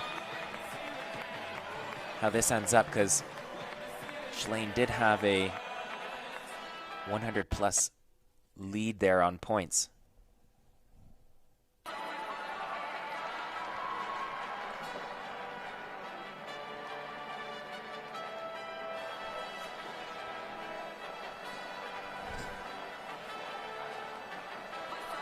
So great effort there put on by Rebecca Parker.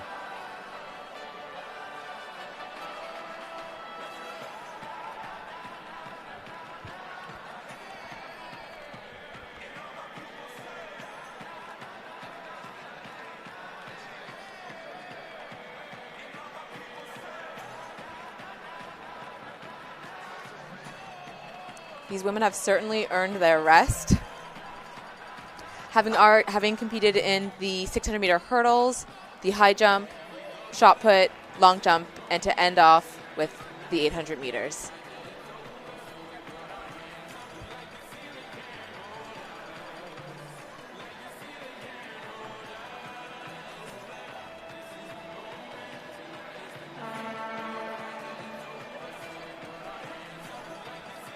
Rebecca Parker with a time of 2:17:43 to win.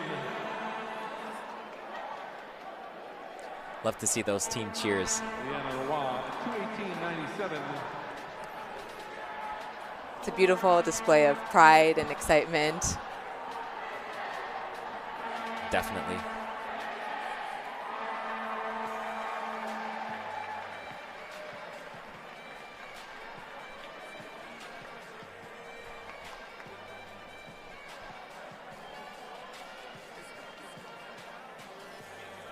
Always fun seeing some familiar faces, too, in Canadian track and field.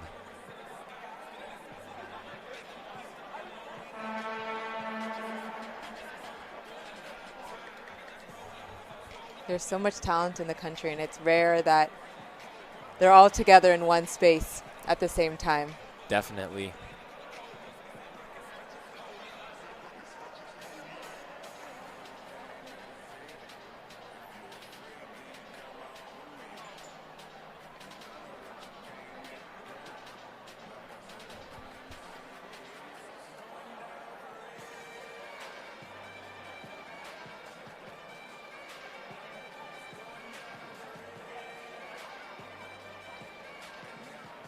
Results are in for the women's pentathlon. Shalane Pritchard, 4,187 points for the gold medal. Rebecca Parker at 40.83 finishes second. And the bronze medalist from Guelph as well, Paige Zinger, 3,760 points. Liana Roy, Riley Robitaille, Timmy Adarugba, Sarah Peschuk.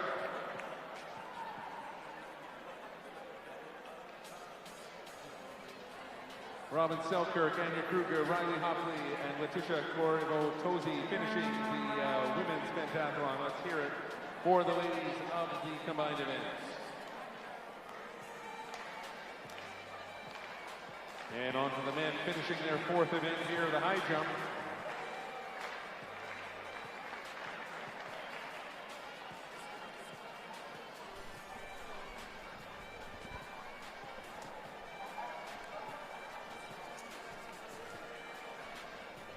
All right, so the official 800-meter results are in for the women's pentathlon. We have Rebecca Parker in 2:17, Liana Roy from Laval with 2:18, and Riley Robitaille in third with 2:22, and then Shalane Pritchard in fourth with 2:22. So that is going to be tight. I'm curious how the points are going to shake out. So Rebecca Parker getting 859 points with that performance, and Shalane Pritchard with 790. We'll see how that shakes out for the official results, but because she needed so that is 187.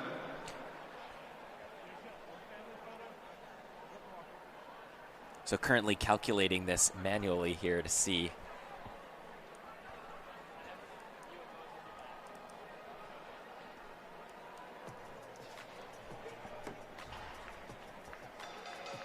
So Alicia running the math here.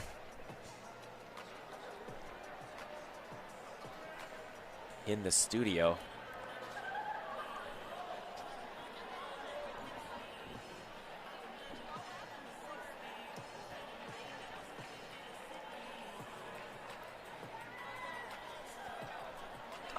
So, wow, actually Shalane Pritchard with the win, just holding off Rebecca Parker. So 4,187 points, followed by Rebecca Parker with 4,083 points. And to round out our podium, we have Paige Zinger in third with 3,760 points. But definitely that top two there, really, really close. Shalane just holding her off.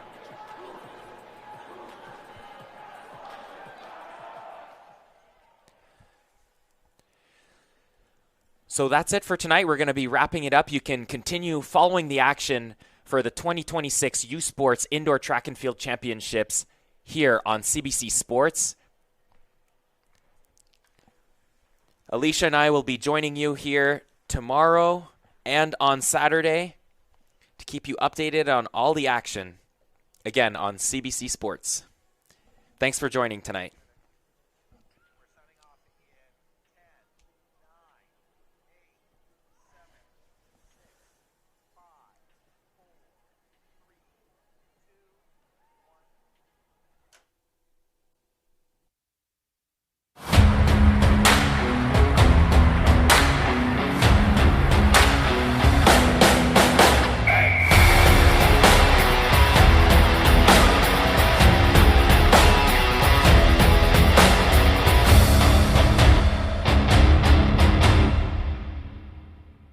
Sports on CBC, presented by l'U-Sport à Radio-Canada, une présentation du gouvernement du Canada, the Government of Canada.